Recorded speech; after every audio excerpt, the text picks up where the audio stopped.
ತಾದಾತ್ಮ್ಯ ಮಾಡಿಕೊಂಡಿರ್ತಾರೋ ಅವರ ದೇಹದ ಮೇಲೆ ಆಗ್ತಕ್ಕಂಥ ಒಂದೇನು ಅನುಕೂಲ ಪ್ರತಿಕೂಲಾತ್ಮಕವಾಗಿರ್ತಕ್ಕಂಥ ಏನೊಂದು ಆಘಾತಗಳನ್ರಿ ಏನು ಸುಖ ದುಃಖ ಆಗ್ತಾವನೋ ಅವೆಲ್ಲ ದೇಹದ ಪೂರ್ತಿ ಇರ್ತಾವ.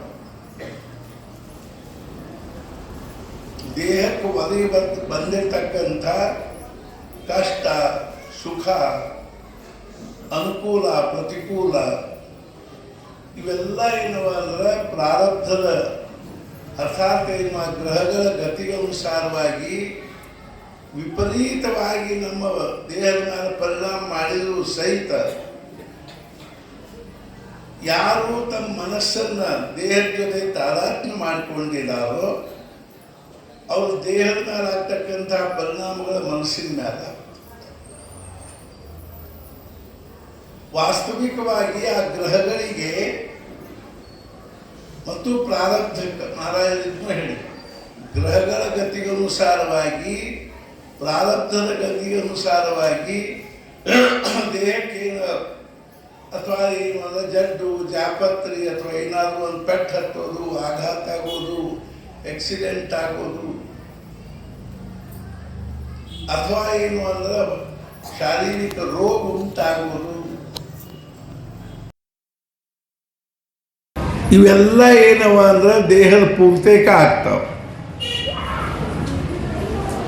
ಮನೆಯಾಗಿನವರಿಗೆ ಎಲ್ಲರಿಗೂ ಆಗೋದಿಲ್ಲರಿ ಅವು.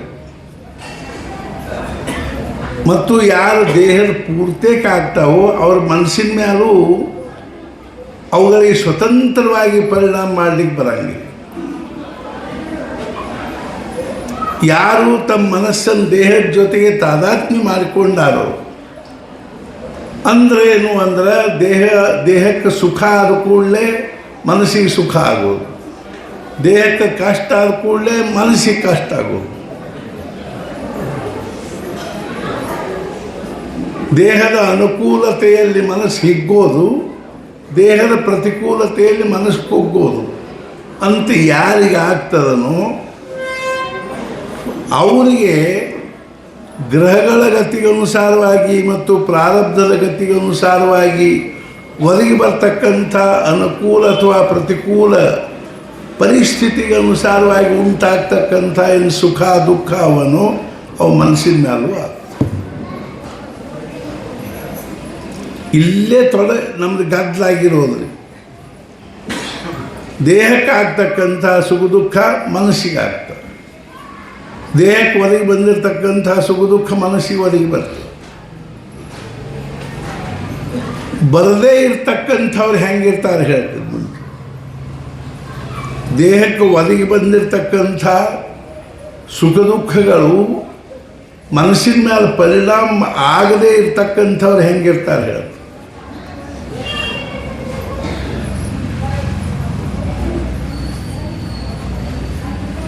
ಬ್ರಹ್ಮಾನಂದ ಮಹಾರಾಜರು ಗೋಂದಾವಲಿಯಲ್ಲಿದ್ದರು, 2.5 ವರ್ಷ ಇದ್ದರು. ಯಾವಾಗ ಅವರು ಬಡವಾಹದಲ್ಲಿ ಜಪ ಮಾಡಿದರು ಅವ್ರ ಜೀವನದೊಳಗೆ ಕ್ಷಣ ಕ್ಷಣಕ್ಕೂ ನಮಗೆ ಈ ಒಂದು ಅವರ ಅವಸ್ಥಾದ ಕಲ್ಪನಾ ಬರ್ತದೆ. ಹೇಳ್ತೀನಿ,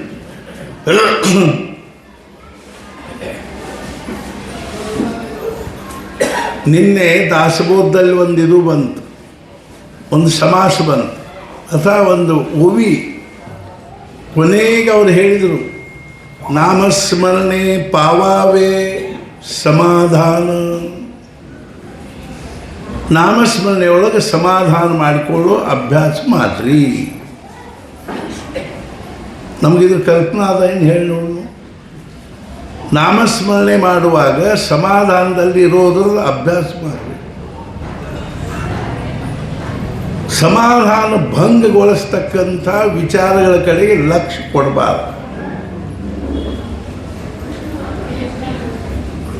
ಬರೀ ಇದನ್ನು ಒಂದ ಸಾಧನೆ ಮಾಡಿದ್ರೂ ಮನಸ್ಸು ಅಖಂಡ ಸಮಾಧಾನದಲ್ಲಿರ್ಲಿಕ್ಕೆ ಶಕ್ಯದ. ನಮಗೆ ಅದ್ರ ಏನು ಗೊತ್ತಿಲ್ಲ, ಯುಕ್ತಿಗಳೇ ಗೊತ್ತಿಲ್ಲ ನಮಗೆ, ಮತ್ತು ಅದನ್ನು ತಿಳ್ಕೊಳ್ಳೋ ಧಡಪಡನೂ ಇಲ್ಲ. ಇದು ಶೋಕಾಂತಿಕ. ಅದು ಒಬ್ಬರದೇ ಬಂದು ಕೂತಂಗೆ ನಮಗೆ ನಾಮಸ್ಮರಣೆ 8 ದಿವಸ ನಿಮ್ಮ ಹತ್ರ ಇರ್ತೀನಿ ರೀ, ನನಗೆ ನಾಮಸ್ಮರಣೆ ಹೆಂಗೆ ಮಾಡಬೇಕು, ಅದ್ರ ಯುಕ್ತಿ ಏನಿರ್ತಾವ ನನಗೆ ಒಂದು ಸ್ವಲ್ಪ ತಿಳಿಸಿ ಹೇಳ್ರಿ ಅಂತ ಬಂದವ್ರು ಒಬ್ಬರದೇ ಇದ್ದೀರಿ ಹೇಳಿ 42 ವರ್ಷದಾಗ.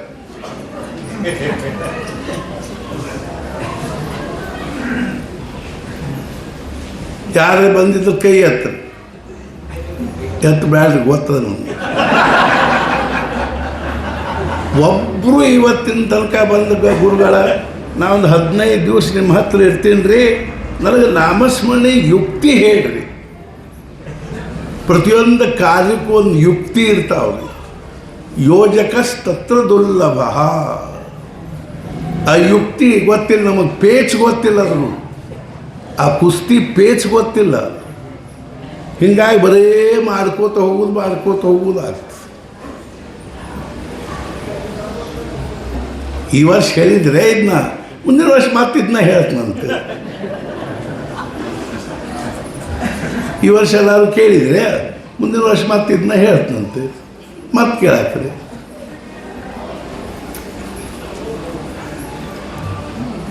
ನಾಮಸ್ಮರಣೆ ಪಾವಾವೇ ಸಮಾಧಾನ. ಸುಖ ದುಃಖ ಉದ್ವೇಗ ಚಿಂತಾ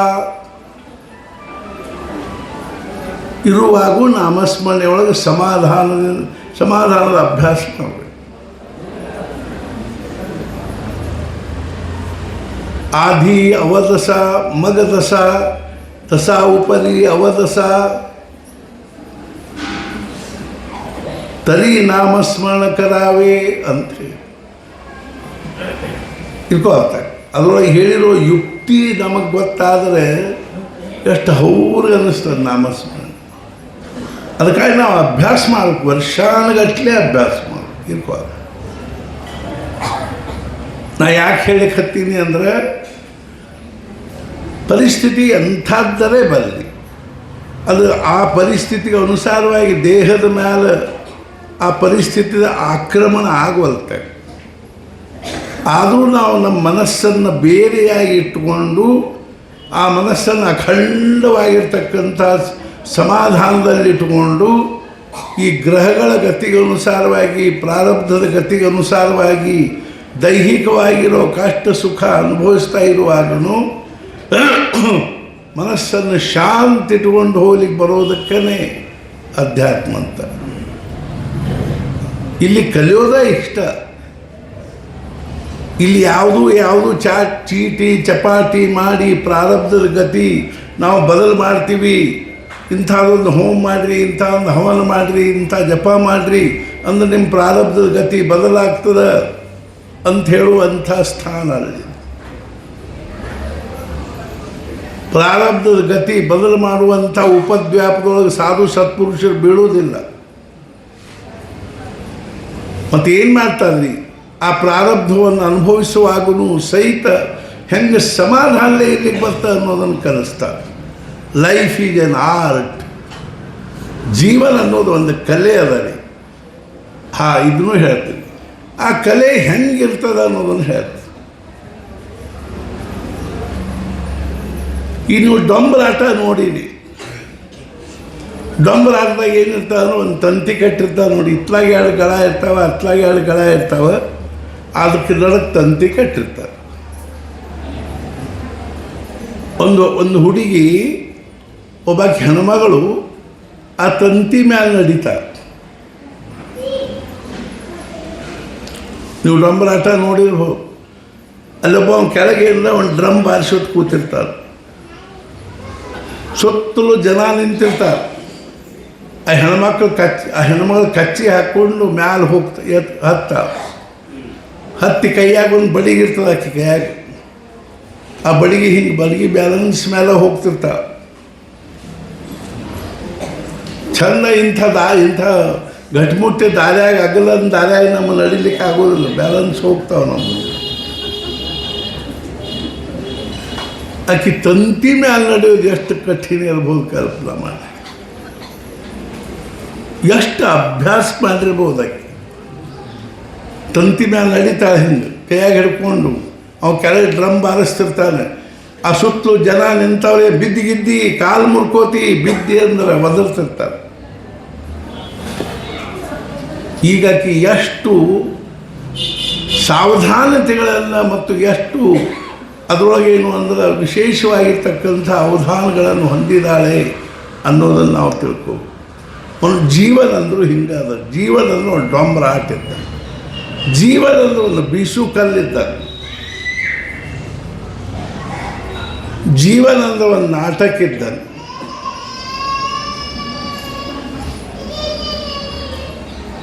ಆಕೆ ತಂತಿ ಮೇಲೆ ನಡಿಮುಂದು ನಡಕ್ಕೆ ಬರ್ತಾಳ್ರಿ, ನೀವು ನೋಡಿರ್ಬೋದು. ನಾ ಏನೋ ನೋಡಿದ್ರು ಭಾಳ ಸೂಕ್ಷ್ಮವಾಗಿ ನೋಡ್ತಿರ್ತೀನಿ. ಅದ್ರೊಳಗೆ ಏನು ವೈಶಿಷ್ಟ್ಯ ಅದ ನೋಡಿ. ಆಕೆ ತಂತಿ ಮೇಲೆ ನಡಕ್ಕೆ ಬಂದು ಅಂದ್ರೆ ಹಿಂಗೆ ತೂಗಾಡ್ತಿರ್ತಾಳ್ರಿ ತಂತಿ ಮೇಲೆ. ಆ ಕಾಲದ ಮೇಲೆ ಇಟ್ಕೊಂಡು ಆ ತಂತಿ ಹಿಂಗೆ ಆಗ್ತಿರ್ತದೆ, ಬೀಳುವುದಿಲ್ಲ. ಆಕೆ ಆಚೆ ದಂಡಿಗೆ ಹೋಗಿ ಮುಟ್ತಾರೆ. ನರಿಯೇಳ್ರಿ ಇಲ್ಲೇ ಜೀವನ ಅನ್ನೋದು ಒಂದು ಡೊಂಬರ ಆಟಿತ್ತು. ಇಲ್ಲಿ ನಮಗೆ ಏನಾಗಬೇಕಾಗಿದೆ ಅಂದ್ರೆ ನಮಗೆ ಹುಟ್ಟಿದ ಆರಂಭದಿಂದ ಸಾಯುವ ತನಕನೂ ಸಮಾಧಾನ ಅನ್ನುವಂಥ ತಂತಿ ಮೇಲೆ ನಡಿಬೇಕಾಗಿದೆ. ಸಮಾಧಾನ ನಮ್ಮದು ಭಂಗಾತು, ತಂತಿ ಮೇಲಿಂದ ಬಿದ್ದು ಅಂತ ತಿಳ್ಕೊಳ್ಳಿ. ಅಖಂಡ ಸಮಾಧಾನ ಅಂದ್ರೆ ಆ ತಂತಿ ಮೇಲೆ ನಡೆಯೋದು. ಜನರು ಏನು ಏನು ಕೇನಾರೆ ಅಂತಿರ್ತಾರೆ. ಆಕೆ ಏನು ಮಾಡೋದಾದ್ರೆ ಜನರ ಕಡೆಗೆ ಆಕೆ ಕಿವಿ ಇಲ್ಲ, ಮತ್ತು ಕಿವಿ ಎತ್ತಲಾಕ ಕೊಟ್ಟಾಳಾಕಿ ಆ ಡ್ರಮ್ಮಿನ ಆವಾಜಿನ ಕಡೆ ಕೊಟ್ಟಾಳ. ಅದಕ್ಕೆ ಡ್ರಮ್ ಬಾರಿಸ್ತಿರ್ತಾವ. ಜನರು ಏನು ಕೇನಾರೆ ಒದರಿದ್ದು ಕೇಳಿಸಬಾರ್ದು ಅಂತ ಡ್ರಮ್ ಬಾರಿಸ್ತಾರೆ, ಅವ್ರು ಡೊಳ್ಳು ಬಾರಿಸ್ತಿರ್ತಾರೆ.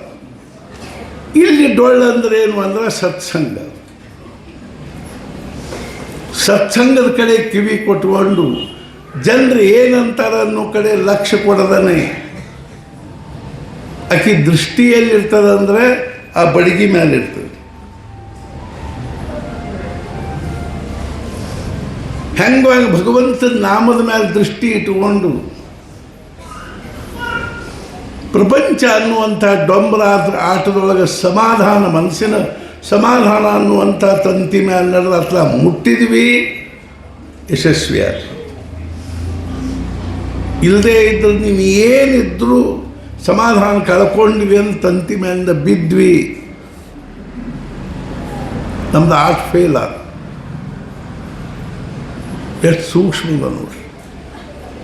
ಪ್ರಪಂಚ ಏನಂತದ ಅನ್ನೋ ಕಡೆಗೆ ಲಕ್ಷ್ಯ ಕೊಡದೇ ಇರೋದು ಮೊದಲೇ ಭಾಳ ದೊಡ್ಡ ಸಾಧನೆ. ಅವ ಹಂಗಂತಾನ್ರಿ, ಇವು ಹಿಂಗಂತಾನ, ಆಕೆ ಹಂಗಂದ್ರು, ಈಕೆ ಹಿಂಗಂದ್ರು. ನಿಮಗೆ ಪರಮಾರ್ಥ ಸಾಧನೆ ಮಾಡಬೇಕಿದ್ರೆ ಇದ್ರ ಕಡೆಗೆ ಅಲಕ್ಷ್ಯ ಮಾಡಬೇಕು. ಪ್ರಪಂಚ ಏನಂತದ, ಜನರು ಏನಂತಾರ ಅಂತ ತಿಳ್ಕೊಂಡು ಮಾಡೋದಕ್ಕೆ ಪ್ರಪಂಚ, ಸದ್ಗುರುಗಳು ಏನಂತಾರ ಅಂತ ತಿಳ್ಕೊಂಡು ಮಾಡೋದಕ್ಕೆ ಪರಮಾರ್ಥ. ಮಂದೇನಾರು ಯಾಕೆ ಅನ್ಕೋವಲ್ರಿ. ಮತ್ತು ಯಾರನ್ನ ಜನರು ಹೊಗಳಿಕ್ಕೆ ಹತ್ತರೋ ತಿಳ್ಕೊಬೇಕು, ಎಲ್ಲೋ ತಪ್ಪಲಿಕ್ಕೆ ಹತ್ತೀವಿ ಅಂತ ತಿಳ್ಕೊ. ನಮ್ಮನ್ನು ಹೊಗಳಿಕ್ಕೆ ಹತ್ತರು ಅಂದ್ರೆ ಎಲ್ಲೋ ತಪ್ಪಲಿಕ್ಕೆ ಹತ್ತೀವಿ. ನಮ್ಮನ್ನು ಬೈಲಿಕ್ಕೆ ಹತ್ತರು ಅಂದ್ರೆ ಬರೋಬ್ಬರಿ ದಾರಿಯಾಗಿದ್ದೀವಿ ಅಂತ. ಒಂದು ಉದಾಹರಣೆ ಹೇಳ್ತೀನಿ.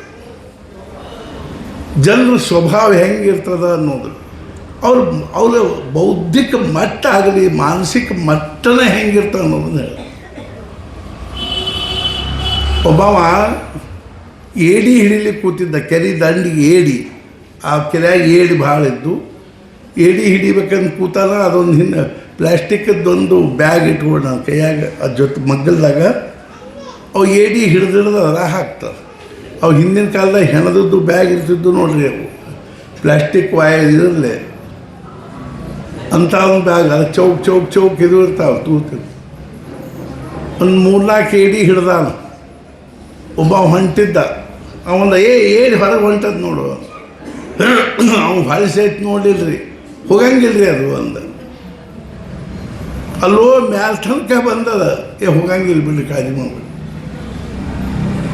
ಯಾಕೆ ಹೋಗಂಗಿಲ್ಲ? ಆ ಬಾಕಿ ಏಡಿ ಅದ್ರ ಕಾಲು ಹಿಡಿದು ಜಗ್ತಾವ. ನಿಮ್ಮನ್ನು ಮ್ಯಾಲೆ ಏರ್ಸೇ ಕೊಡೋದಲ್ಲ ಸಮಾಜದ. ನಿಮಗಿಂತ ಒಂಚೂರು ಮ್ಯಾಲೆ ಏನಾರೇ ಎಲ್ಲಿಗೆ ಹತ್ತೀವಿ ಏನು ಗೊತ್ತಾದ ಕೂಡಲೇ ಬೈಲಿಕ್ಕೆ ಹತ್ತಾರ ಹೇಳ್ತೀನಿ, ಕೈಯಾಗಿನ ಜಪಮಾಲಿ ಬಿಟ್ಟು ಸುಮ್ಮನೆ ಕೂಡ್ಬೇಕಪ್ಪ ಅನ್ನಿಸ್ತು. ಸಮಾಜದ ಒಬ್ಬ ನಾಮಸ್ಮರಣೆ ಮಾಡ್ಲಿಕ್ಕೆ ಹತ್ತ, ಇನ್ನು 8 ದಿವಸಗಟ್ಟಲೆ ನಮ್ಮ ಹತ್ರ ಬಂದಿದ್ದು ಆ ನಾಮಸ್ಮರಣೆ ಯುಕ್ತಿ ಕಲ್ಕೋತೀನಿ ಅಂದ್ರೆ ಹೊಡೆದ ಬಿಡ್ತಾರೆ ನೀವು ಸುತ್ತಲೇ ಮಂದಿ.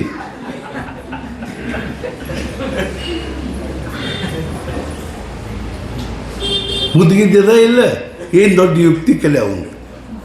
ಅದ್ರಾಗ ಏನು ಯುಕ್ತಿ ಅದ? ಜಪಮಾಲಿ ಹಿಡ್ಕೊಳ್ಳೋದು ಬಾಯಲ್ಲಿ ಅನ್ನೋದು. ಅವ್ರು ಅಷ್ಟು ಮಾಡ್ತಿರೋದ್ರಿ ಮಂದಿಗೆ ಹೇಳಲಿಕ್ಕೆ ಅಷ್ಟ. ಅರ್ಥಾತ್ ಏನು, ಸಮಾಜದ ಪರಿಸ್ಥಿತಿ ಹೆಂಗಿರ್ತದೆ ಅಂದ್ರೆ, ಲೋಕ್ ಮರಾಠಿ ಒಳಗೆ ಶಬ್ದ ಲೋಕ್ ಮಂದಿ ಓಕ್, ಮರಾಠಿ ಒಳಗೆ ಓಕ್ ಅಂದ್ರೆ ವಾಕರ್ಕಿ, ಓಮಿಟಿಂಗ್. ಒಬ್ಬ ಸಾಧನೆ ಮಾಡ್ಲಿಕ್ಕೆ ಹತ್ತ ಅಂದ್ರೆ ಮೊದಲನೇ ಪ್ರತಿಕ್ರಿಯೆ ಏನು ಅಂದ್ರೆ ಉಪೇಕ್ಷೆ ಮಾಡ್ತಾರೆ. ಮನ್ಯಾಗ ಒಂದು ಹುಳು ಜಪ ಮಾಡ್ಲಿಕ್ಕೆ ಹತ್ಕೊಳ್ಳೆ, ಮಾಡ್ಕೊಳ್ತಾರೆ ಹೋಗತ್ತೆ, ಏನು 1-2 ಮಾಲಿ ಮಾಡ್ತದೆ ಬಿಡ್ತದೆ.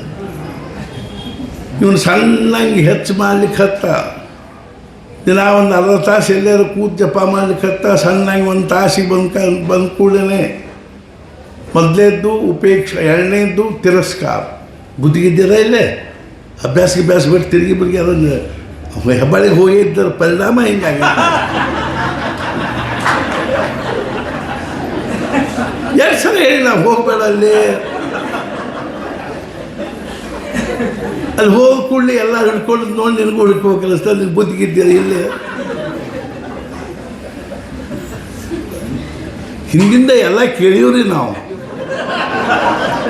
ಮತ್ತು ಇಲ್ಲಿ ಬಂದು ಕೂಡ ಗುರುಗಳು ನೀವು ಹೆಂಗೆ ಹೇಳ್ತೀರ,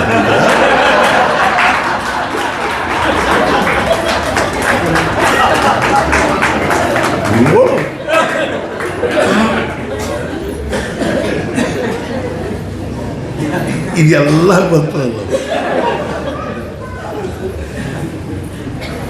ಉಪೇಕ್ಷಾ ಮಾಡ್ಕೊಳ್ತಕ್ಕ ಹೋಗಿ, ಆಮೇಲೆ ತಿರಸ್ಕಾರಿಸು. ಇದು ಎಲ್ಲದರೊಳಗಿಂದ ಹಾಳ್ದೆ ಬಂದಿಲ್ಲ. ನಾನು ಉಜ್ಜಯಿನಿಂದ ಬಂದ್ಕೊಳ್ಳಿ ಜಪ ಮಾಡ್ಕೊತ ಕೂತಿರ್ತಿದ್ದೆ, ಎಲ್ಲೆಲ್ಲ ಕಟ್ಟಿ ಮೇಲೆ ಇಟ್ಟೋಗ್ದು ಬಿಡಿ, ಕಟ್ಟಿ ಮೇಲೆ ನಮ್ಮ ಮಿತ್ರ ಎಲ್ಲರೂ ಅಸ್ಲಾಗಿಂದ ಹಾಶು ಯಾವಾಗ ನೋಡಿ ಜಪ ಮಾಡಿ ಹಿಡ್ಕೊಂಡು ಕೂತಿರ್ತಾನೆ, ಬ್ಯಾಡ್ ನಡಿ ಅಸ್ಲಾಗಿದ್ದು ಹೋಗು ನಡಿ. ಆಮೇಲೆ ತಿರಸ್ಕಾರ ಶುರು ಆತ್ರಿ. ಎಲ್ಲರೂ ಬೈಲಿಕ್ಕೆ ಹತ್ರಿ. ನಮ್ಮ ಹುಡುಗರೆಲ್ಲ, ನಮ್ಮ ವಾರಗಿ ಹುಡುಗರು, ಏನು ದೊಡ್ಡ ನಿನ್ನಂಗೆ ಎಲ್ಲರೂ ಮನೆ ಬಿಟ್ಟು ಹೋದ್ರೆ ಪ್ರಪಂಚ ಹೆಂಗೆ ನಡೀತಾವೆ. ನಾನೇ ಪ್ರಪಂಚದ ಉಸಾಬರಿ ಯಾಕೆ ಮಾಡ್ತಿದ್ದಿ, ನೀವು ಒಬ್ಬ ಸಾಕಂದ್ರೆ.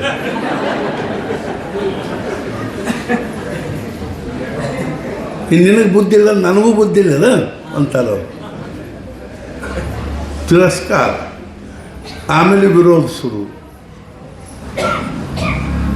ಎಷ್ಟೋ ನೋಡಿನ ಕೇಳಿನ ಏನು ಅಂದ್ರೆ, ಮನ್ಯಾಗಿನವ್ರ ಜಪಮಾಲಿ ಕಸದ ಕಿಟಕಿಯಾಗ ಹಾಸಿ ಹೊರಗೆ ಹೋಗಿತಾರೆ. ಹೆಂಗೆ ಮಾಡ್ತೀವಿ ನೋಡ್ತೀನಿ ನಾ ಅಂತ. ಜಪಮಾಲಿ ಹಿಡಿದೇ ಅಂದ್ರೆ ಹೊಡೆದ ಬಿಡ್ತೀವಿ ಅಂತ. ಅಯ್ಯೋ, ಇದು ಏನು ಭಾಳ ವಿರೋಧ ಅಲ್ರಿ.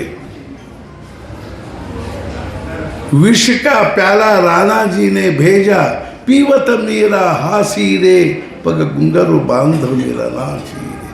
साधु संग बैठी बैठी लोक लाज कोई, सास कहे कुल नासी रे। लोग कहे मीरा भई बावरी, सास कहे कुल नासी रे, पग गुंगरु बांधव मेरा नाची।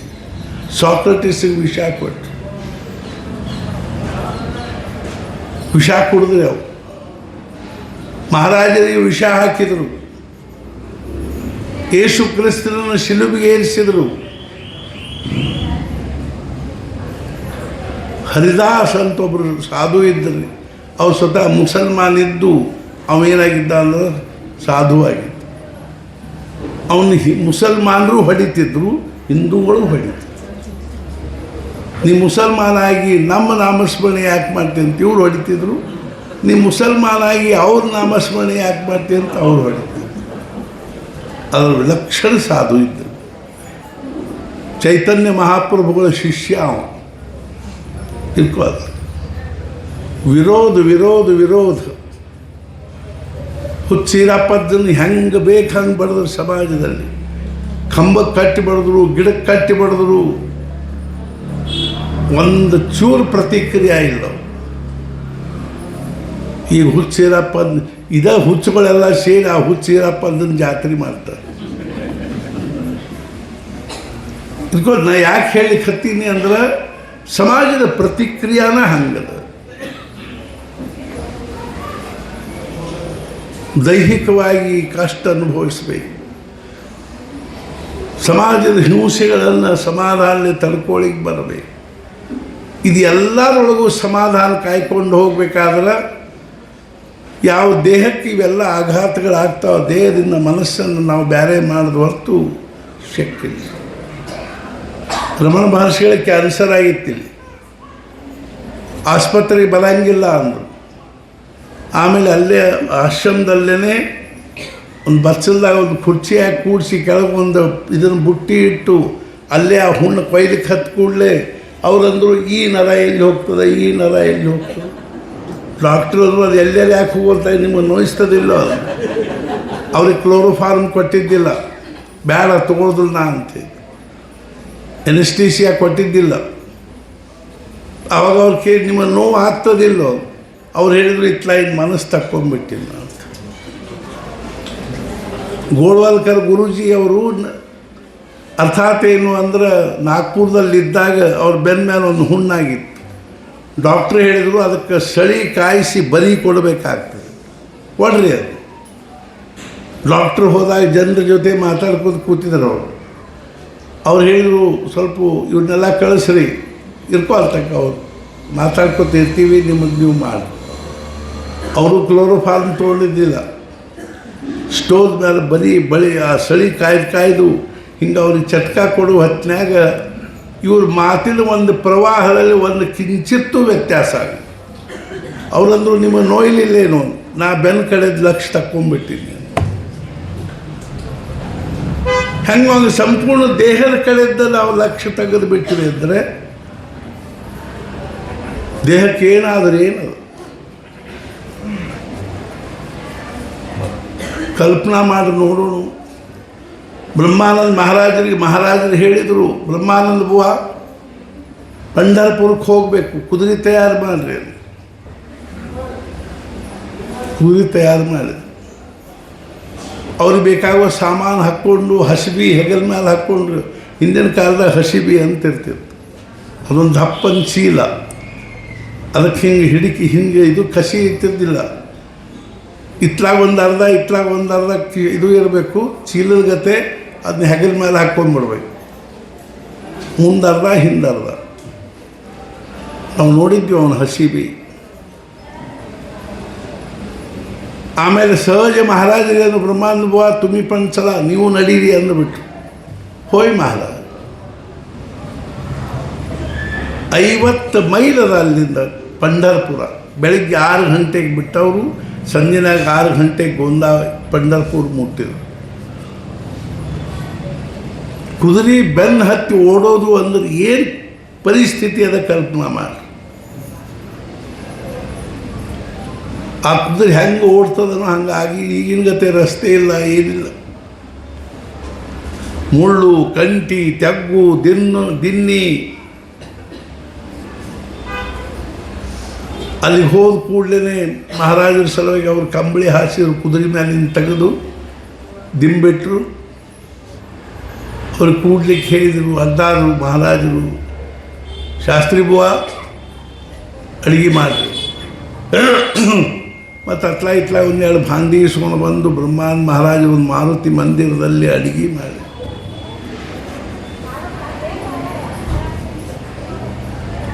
ಆ ಮನಸ್ಸು ದೇಹದ ಜೊತೆಗೆ ಇಲ್ಲೇ ಇಲ್ಲರಿ. ಸುಖ ದುಃಖ ಅನುಭವಿಸೋ ಮನಸ್ಸೇನದನೋ ಆ ದೇಹದ ಜೊತೆಗೆ ಇಲ್ಲೇ ಇಲ್ಲ. ಅಡಿಗೆ ತಯಾರಾದ ಊಟಕ್ಕೆ ಹಾಕಲಿಕ್ಕೆ ಹತ್ಯಾರ. ಬ್ರಹ್ಮಾನಂದ ಬುವ एक गोष्ट विसरलो. ಒಂದು ಮಾತು ಮರ್ತೀವಿ. ಅದು ಏನು? ಪಂಚಕ್ರೋಶಿ ಮಾಡಿ ಬರಬೇಕಾಗಿತ್ತು. ಪಂಢರಪುರದ ಪ್ರದಕ್ಷಿಣೆ ಹಾಕಿ ಬರಬೇಕು. ಪಂಢರಪುರದ ಪ್ರದಕ್ಷಿಣೆ ಕನಿಷ್ಠ 7-8 ಮೈಲ್ ಆಗ್ತು. ಹೋಯ್ ಮಹಾರಾಜ ಸುಮ್ಮನೆ ಮಹಾರಾಜರು ಹೇಳ್ತಾರೆ, ಹಿಂದೆ ನಾನು ಬ್ರಹ್ಮಜ್ಞಾನ ಕೊಟ್ಟೀನಿ, ಬ್ರಹ್ಮ ಆನಂದ ಅಂತ ಹೆಸರಿಟ್ಟೀನಿ. ನಾವು ತೊಟ್ಟದಾಗ ಹೆಸರಿಟ್ಟು ಬ್ರಹ್ಮಜ್ಞಾನಿ ಅಂತ ಹೆಸರಿಟ್ಬಿಟ್ರಿ ಅಂತ.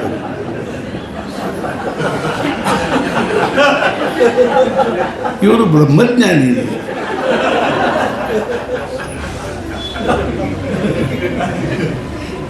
ನಮ್ಮ ಎಲ್ಲ ಹೆಸರು ಅಂತ ಗೊತ್ತಿರ್ತೇನ್ರಿ.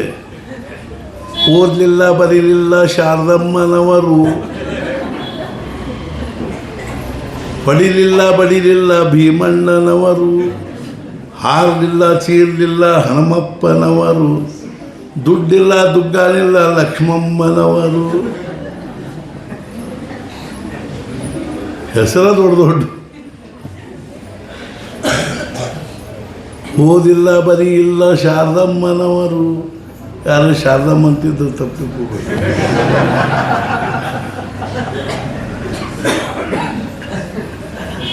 ಪಂಚಕ್ರೋಶ್ ಮಾಡಿ ಬಂದರು. ಮಹಾರಾಜರ ಕಣ್ಣ ನೀರು.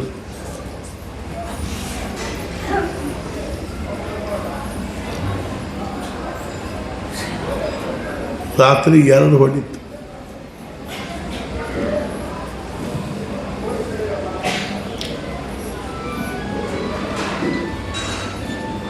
ಅವರು ಮಹಾರಾಜರು ಬಲ್ಕೊಂಡ್ರು.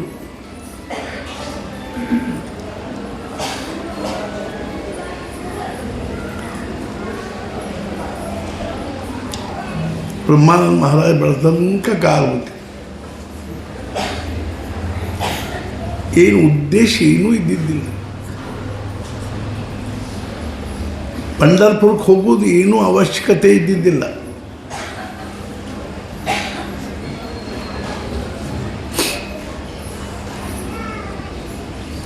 ಬ್ರಹ್ಮಾನಂದ ಅಂದರೆ ಏನು ಚೀಜ್ ಇದ್ದಾರೆ ಅನ್ನೋದನ್ನು ಜಗತ್ತಿಗೆ ತೋರಿಸ್ಬೇಕಾಗಿತ್ತಷ್ಟೆ. ಮರದೋಷ್ ಮುಂಜಾನೆ ಇಬ್ಬರು ಪಾಂಡುರಂಗನ ದರ್ಶನಕ್ಕೆ ಹೋದರೆ ಪಾಂಡುರಂಗನ ಕೊಳ್ಳಲಿರ್ತಕ್ಕಂಥ ಮಾಲಿ ಇಬ್ಬರು ಬೆನ್ನ ಮೇಲೆ ಬಿದ್ದು ಅಲ್ಲಿಂದ ಮತ್ತೆ ತಿರುಗಿ ಬರುವ ಮುಖ ಮಾಡ್ಕೋತ ಒಂದು ದಿವಸ ಮಧ್ಯಾಹ್ನ 12 ಹೊಡೆದ ಮಹಾರಾಜರು ಬ್ರಹ್ಮಾನ ಅರ್ಥಾತ್ ಅಪ್ಪ ಸಾಹೇಬ್ ಬಡ್ಗಾಂವ್ಕರ್ಗೆ ಹೇಳಿದರು, ಅಪ್ಪ ಸಾಹೇಬ್ ನಮಗೆ ಗಿರ್ವಿಗೆ ಹೋಗ್ಬೇಕಾಯ್ದ, ಚಕಡಿ ತಯಾರು ಮಾಡಿರಿ. ಚಕಡಿ ರೆಡಿ ಆಯಿತು. ಅಪ್ಪ ಸಾಹೇಬರು ಮುಂಚೆ ಹತ್ತಿ ಕೂತರು. ಮಹಾರಾಜ್ ಮ್ಯಾಲೆ ಬರ್ರಿ. ಮಹಾರಾಜರು ಹತ್ತಿ ಕೂತರು. ಬ್ರಹ್ಮಾನಂದ ಮಹಾರಾಜ ಹಿಂದೆ ಕೈ ಮುಕ್ಕೊಂಡು ನಿಂತಿದ್ದರು. ಆಜ್ಞಾ ಆಗೋದ್ರ ಪ್ರತೀಕ್ಷಾದೊಳಗೆ ಇರ್ತಿದ್ರೆ ಹೊರತು ನನಗೇನಾದರೂ ಹೇಳಿದ್ರೆ ನಾನು ಹೆಂಗೆ ಮಾಡಲಿ ಅನ್ನೋ ಒಂದು ಇದ್ರೊಳಗೆ ಇರ್ತೀವಿ, ವಿಚಾರದಲ್ಲಿ ಇರ್ತಿದ್ದಿಲ್ಲ. ಬ್ರಹ್ಮಾನಂದ ಬುವ ನೀವು ನಡೀರಿ ಅಂತ ಹೋಯ್ ಮಹಾರಾಜ್. ಗಿರ್ವಿ ಅಲ್ಲಿಂದ 12 ಮೈಲ್ ಅದ. ಮಠ ಮಧ್ಯಾಹ್ನ ಆಗ್ಯದ. ನೆಲ ಕಾಯ್ದದ ಅಷ್ಟೇ ಅದ. ಮಣ್ಣು ಭಯಂಕರ ಹಾಳು ಮಣ್ಣು ಕಾಯ್ದು ಧೂಳು. ಚಕಡಿ ಮುಂದೆ ಹೊಂಟು ಬ್ರಹ್ಮಾನಂದ ಮಹಾರಾಜ ಹಿಂದಿಂದ ಓಡ್ಲಿಕ್ಕೆ ಹತ್ತು. ಆವಾಗ ಅಪ್ಪ ಸಾಹೇಬ್ ಬಡಗಾಂವ್ಕರ್ ಹೇಳಿದರು, ಮಹಾರಾಜ್ त्यांना वर यायला सांगा. असू दे ते बरे आहे, ಇರ್ಕೊಳ್ಳಿ ಅವ್ರು ಬರೋಬ್ಬರಿ ಇದ್ದಾರೆ. ಕೊನೆಗೆ ಮಹಾರಾಜರು ಮತ್ತೊಂದು ಸಲ ಹೇಳಿದ ಮಹಾರಾಜ ತಮ್ಮ ಕಾಲಾಗಿನ ಖಡಾವು ತೆಗೆದು ಹೋಗೋದು. ಬ್ರಹ್ಮಾನಂದ ಮಹಾರಾಜ ಖಡಾವು ಹಿಡ್ಕೊಂಡವ್ರು ಅದನ್ನ ತಲೆ ಮೇಲೆ ಇಟ್ಕೊಂಡು ಓಡ್ಲಿಕ್ಕೆ ಹತ್ತರು.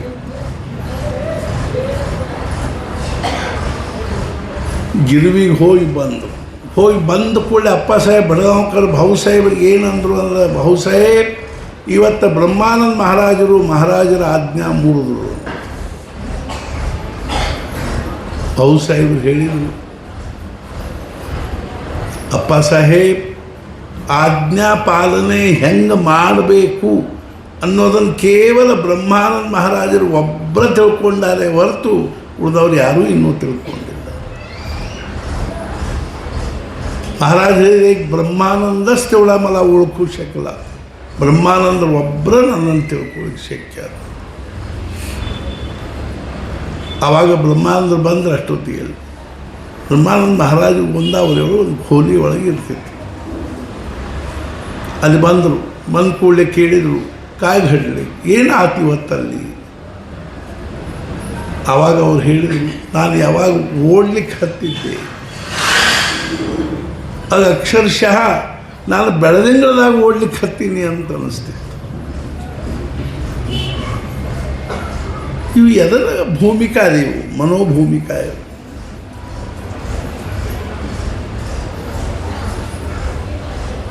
ದೇಹಕ್ಕೆ ಎಷ್ಟು ತ್ರಾಸಾದರೂ ಅದರದ್ದು ಪರಿಣಾಮ ಮನಸ್ಸಿನ ಮೇಲಿಲ್ಲ. ಪರಮಾರ್ಥದಲ್ಲಿ ನಮಗೆ ಇದನ್ನು ಸಾಧಿಸ್ಬೇಕಾಗಿದೆ. ಆಮೇಲೆ ಯಾವಾಗ ಅವ್ರು ಖಡಾವು ಕೆಳಗೆ ಹೋದ ಕೂಡ ಖಡಾವು ತಲೆ ಮೇಲೆ ಇಟ್ಕೊಂಡು ಓಡ್ಲಿಕ್ಕೆ ಹತ್ತಿ ಅಕ್ಷರಶಃ ನನಗೆ ಬರ್ಫದಲ್ಲಿ ಓಡ್ಲಿಕ್ಕೆ ಹತ್ತಿನೇನೋ ಅನಿಸುವಂಗೆ ಅನ್ನಿಸ್ತು. ಆವಾಗ ಭಾವು ಸಾಹೇಬ್, ಅಪ್ಪ ಸಾಹೇಬ್ ಇದು ಆಜ್ಞಾ ಮುರಿದದ ಲಕ್ಷಣ ಏನಿದು ಅಂತ ತಿಳ್ಕೊಳ್ತಾರೆ. ನಾ ಯಾಕೆ ಹೇಳಿಕ್ಕೆ ಹತ್ತೀನಿ ಅಂದ್ರೆ ಮಹಾರಾಜರು ಏನಂದರು, ಆ 7.5 ತನ್ನ ದಾರ್ಯಾಗದ ಇರ್ಕೋವಲ್ತಾರೆ.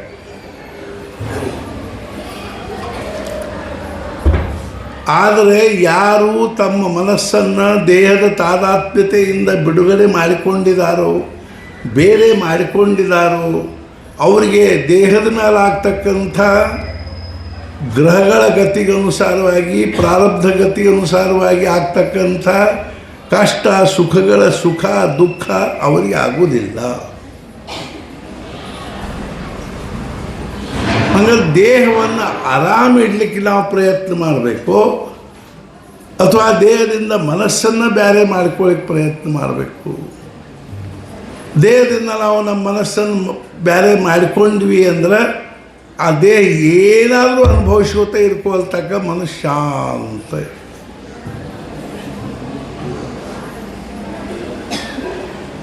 ಇದನ್ನು ಮಹಾರಾಜರು ಜ್ಯೋತಿಷಿಗೆ ಹೇಳಿದರು. ಮತ್ತು ಆ ಮನಸ್ಸನ್ನು ಎಲ್ಲಿ ಇಡಬೇಕ್ರಿ ನಾವು? ಆ ಮನಸ್ಸನ್ನು ಭಗವಂತನ ನಾಮದಲ್ಲಿ ಇಡಬೇಕು. ಭಗವಂತನ ನಾಮದಲ್ಲಿದ್ದುಕೊಂಡು ದೇಹದ ಕಷ್ಟ ಸುಖಗಳನ್ನು ನಾವು ಅಲಕ್ಷ್ಯ ಮಾಡಿ ನಿಧಾನವಾಗಿ ನಾಮಸ್ಮರಣೆ ಪಾವಾವೆ ಸಮಾಧಾನ. ದೇಹಕ್ಕೆ ವೇದನಾ ಅಲ್ಕತ್ತಿರ್ಬೋದು, ಆದರೂ ಮನಸ್ಸನ್ನು ಶಾಂತವಾಗಿಟ್ಟುಕೊಂಡು ನಾಮಸ್ಮರಣೆ ಮಾಡಿಕೊಂಡು ಆ ದೇಹದ ಅರ್ಥಾತ್ ಏನು ಅಂದರೆ ವೇದನೆ ಕಡೆಗೆ ಲಕ್ಷ್ಯ ಕೊಡದೇ ಇದ್ದರೆ, ಮನಸ್ಸನ್ನು ಅರ್ಥಾತ್ ಏನು ಅಂದರೆ ತಾದಾತ್ಮ್ಯಗೊಳಿಸದೇ ಇದ್ದರೆ ಮನಸ್ಸಿನ ಪೂರ್ತಿಯಾಗಿ ಮನಸ್ಸು ಶಾಂತ ಇರ್ತದೆ. ಆದ್ದರಿಂದ ದೇಹದ ವೇದನೆಯೂ ವಿಶೇಷ ಅನಿಸೋದಿಲ್ಲ. ಈಗ ನೋಡ್ರಿ ಹೆಂಗಿರ್ತದೆ ಹೇಳ್ತದೆ, ಮನೆಯೊಳಗೆ ಏನೋ ಒಂದು ಮದುವೆ ಅದ, ಕಾರ್ಯಕ್ರಮ ಅದ, ಹೆಣ್ಮಕ್ಳು ಧಡಪಡ ಓಡಾಡ್ತಿರ್ತಾರೆ, ಯಾರ್ದೋ ಕಾಲಿಗೆ ಪೆಟ್ಟು ಹತ್ತೇವೆ, ರಕ್ತ ಬರ್ತದೆ. ಆದರೆ ಹೆಣ್ಮಕ್ಳಿಗೆ ಆ ಹೆಣ್ಮಗಳಿಗೆ ಭಾಳ ಜವಾಬ್ದಾರಿ ಇರ್ತದೆ ಮನೆಯೊಳಗೆ.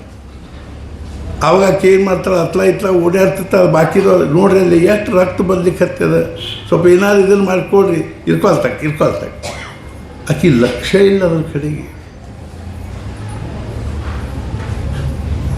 ಅರ್ಥಾತ್ ಏನು ಅದ್ರ ಕಡೆ ಲಕ್ಷ್ಯ ಕೊಡದೇ ಆಕೆ ತನ್ನ ಕೆಲಸದ ಕಡೆ ಲಕ್ಷ್ಯ ಕೊಟ್ಟಿರೋದ್ರಿಂದ ಆ ದೈಹಿಕ ವೇದನಾದ ಕಡೆ ಆಕೆಗೆ ಲಕ್ಷ್ಯ ಇಲ್ಲ. ಅದ್ರ ಬಗ್ಗೆ ಆಕೆಗೆ ತ್ರಾಸು ಅನಿಸೋದಿಲ್ಲ, ವೇದನಾನೂ ಅನಿಸೋದಿಲ್ಲ. ವೇದನಾ ಆಗ್ತದೆ ಖರೆ, ಮನಸ್ಸು ಶಾಂತದ ಸ್ವಸ್ಥ, ಮನಸ್ಸಲ್ಲಿ ಉತ್ಸಾಹ. ಆ ಕೆಲಸ ಮಾಡ್ಬೇಕು, ಈ ಕೆಲಸ ಮಾಡ್ಬೇಕು, ಅದನ್ನ ಧಡ್ಪಡು. ಆಕೆಗೆ ಆ ಇದು ಕಾಲಿನ ಕಡೆಗೆ ಪೆಟ್ಟು ಹತ್ತಿದ್ರ ಕಡೆ ರಕ್ತ ಸೋರ್ತಿರ್ತದೆ, ಹಂಗೆ ಲಕ್ಷ್ಯ ಇದೆ. ಹಿಡಿದ್ರು ಆಕಿನ್ನ ಏನು ಮಾಡ್ತಾರೆ ಅಂದರೆ ಉಪಚಾರ ಮಾಡಿ ಇಟ್ಕೋದು ಬಿಡ್ರಿ, ಆಮೇಲೆ ನಾವು ಮಾಡ್ಕೊಂಡು ಅಂತ ಇದೆಲ್ಲ ಮುಗಿಲಿ, ಆಮೇಲೆ ನಾವು ಅದಕ್ಕೆ ಏನಾದ್ರು ಹಚ್ಕೊಂಡ್ರೆ ಆಗ್ತೀವಿ. ನೋಡ್ರಿ, ಈ ಮನಸ್ಸಿನ ಇದೊಂದು ಯುಕ್ತಿ ಭಾಳ ವಿಲಕ್ಷಣ ಅದ. ಇದರೊಳಗಿಂದ ಎಲ್ಲ ದುಃಖ ನಿರ್ಮಾಣ ಆಗೋದು, ಇದರೊಳಗಿಂದ ಸಮಾಧಾನ ನಿರ್ಮಾಣ. ನಾವು ದೇಹದ ಜೊತೆಗೆ ಮನಸ್ಸನ್ನು ತಾದಾತ್ಮ್ಯ ಮಾಡಿದ್ದೀವಿ ಅಂದ ಕೂಡಲೇ ಮುಗಿದು ಹೋತ್ರಿ. ಮನಸ್ಸಿಂದ ಎಲ್ಲ ಒಂದೇನು ದೋಷ ದೌರ್ಬಲ್ಯಗಳನ್ನು ಅವು ಶರೀರದಲ್ಲಿ ತುಂಬಿಕೊಂಡು ಆ ಶರೀರದಿಂದ ಶರೀರಕ್ಕೆ ಉಂಟಾಗ್ತಕ್ಕಂಥ ಕಷ್ಟ ಸುಖಗಳಲ್ಲಿ ಮನಸ್ಸು ಅಸ್ವಸ್ಥ ಆಗಿಬಿಡುತ್ತೆ. ಸತ್ಪುರುಷರ ವೈಶಿಷ್ಟ್ಯ ಏನದ ಇದು, ಅವ್ರ ಮನಸ್ಸು ಬೇರೆ, ದೇಹ ಬೇರೆ.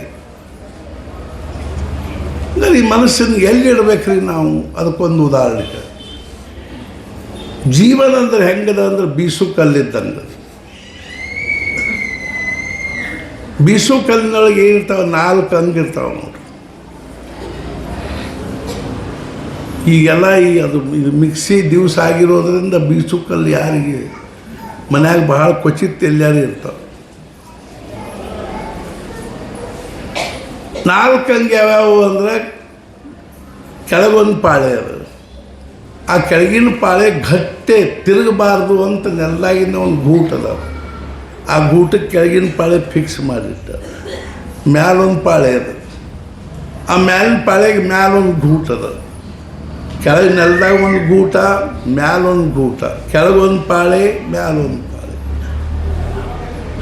ಅವಾಗ ನಾವಲ್ಲಿ ಕೆಳಗಿನ ಪಾಳೆ ಗಟ್ಟಿ ಅದ, ತಿರುಗಂಗಿಲ್ಲ.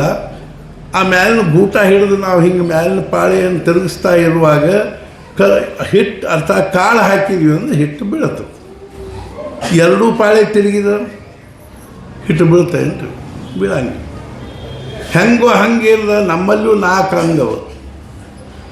ಯಾವ್ಯಾವ ರೀ? ಈ ನಮಗೆ ನಮ್ಮ ಲಕ್ಷ್ಯಕ್ಕೆ ಬರುವಂಥವು ಏನವ ಅಂದ್ರೆ 2 ಅವ. ಒಂದು ಮನಸ್ಸು, ಒಂದು ದೇಹ. ಇನ್ಯಾರಡವ ಅವು ಏನು ಅವ್ಯಕ್ತವ, ನಮ್ಮೊಳಗೆ ಅವ. ಒಂದು ಯಾವುದೋ ಕೆಳಗಿನ ಗೂಟ ಅನ್ನುವಂಥ ಭಗವಂತ, ಇನ್ನೊಂದು ಯಾವುದೋ ಒಂದು ಪ್ರಾರಬ್ಧ ಅನ್ನುವಂಥ ಮ್ಯಾಲಿನ ಗೂಟ. ಭಗವಂತ ಅನ್ನುವಂಥ ಕೆಳಗಿನ ಗೂಟ, ಪ್ರಾರಬ್ಧ ಅನ್ನುವಂಥ ಮ್ಯಾಲಿನ ಗೂಟ. ಇವು ಕಣ್ಣಿಗೆ ಕಾಣಿಸಂಗಿಲ್ಲ, ಆದ್ರೆ ಅವು. ಈಗ ನಾವೇನು ಮಾಡಬೇಕು ಅಂದ್ರೆ ಮನಸ್ಸನ್ನು ಕೆಳಗಿನ ಪಾಳೆಯನ್ನು ಆ ಭಗವಂತ ಅನ್ನೋ ಕೆಳಗಿನ ಗೂಟಕ್ಕೆ ಫಿಕ್ಸ್ ಆಗಿದೆ. Life is an art. ನಾ ಡೊಂಬರಾಟದ ಕಲಾ ಹೇಳಿದೆ, ಈ ಬೀಸು ಕಲ್ಲಿಂದ ಹೇಳ್ತೀನಿ, ಆಮೇಲೆ ನಾಟಕದ್ದು ಹೇಳ್ತೀನಂತೆ.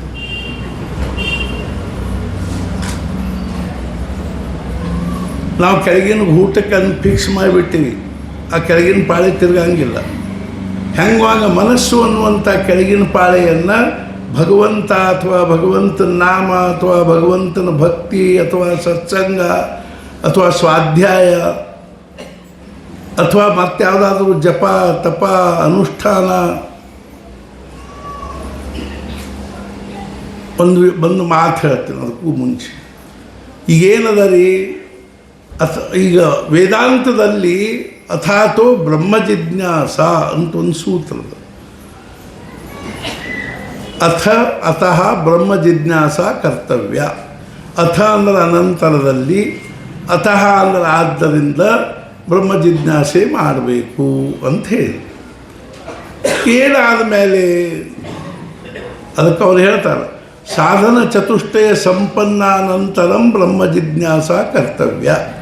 ಸಾಧನ ಚತುಷ್ಟಯ 4 ಸಾಧನೆಗಳಲ್ಲಿ ಅವ ಎಕ್ಸ್ಪರ್ಟ್ ಆದ ಅಂದ್ರೆ, ಸಂಪನ್ನ ಆದ ಅಂದ್ರೆ ಬ್ರಹ್ಮ ಜಿಜ್ಞಾಸೆ ಮಾಡಬೇಕು. ಅಂಥ ಜ್ಞಾನಿಗಳ ಹತ್ರ ಹೋಗಿ ಕಿಂ ಬ್ರಹ್ಮ, ಬ್ರಹ್ಮ ಅಂದರೆ ಏನು, ಕಾ ಮಾಯಾ, ಮಾಯಾ ಅಂದರೆ ಏನು, ಕೋ ಜೀವ, ಜೀವ ಅಂದರೆ ಏನು, ಕಃ ಪ್ರಪಂಚ, ಪ್ರಪಂಚ ಅಂದರೆ ಏನು, ಇತ್ಯಾದಿ ಇತ್ಯಾದಿ ವೇದಾಂತದ ವಿಚಾರ ಮಾಡಬೇಕು. ಏನಾದ ಮೇಲೆ ಸಾಧನ ಚತುಷ್ಟಯ ಸಂಪನ್ನ. ಏನ್ರಿ ಅವು ಸಾಧನ ಚತುಷ್ಟಯ 4 ಸಾಧನೆ? ಅದರೊಳಗೆ ಮೊದಲೇದ್ದೇನು ಬರ್ತಾ, ಆತ್ಮಾನಾತ್ಮ ವಿವೇಕ. ಆತ್ಮ ಮತ್ತು ಅನಾತ್ಮ, ಸತ್ ಮತ್ತು ಅಸತ್, ನಿತ್ಯ ಅನಿತ್ಯ ಹಿಂಗಂತಾರೆ. ಹಂಗಾದ್ರೆ ಈಗ ನಿತ್ಯ ಅನಿತ್ಯ ಅಂದ್ರೆ ನಮಗೆ ಹೆಂಗೆ ಅವನ್ನೆಲ್ಲ ವಿಶ್ಲೇಷಣೆ ಮಾಡಲಿಕ್ಕೆ ಬರ್ತದೆ, ವಿಭಾಜನೆ.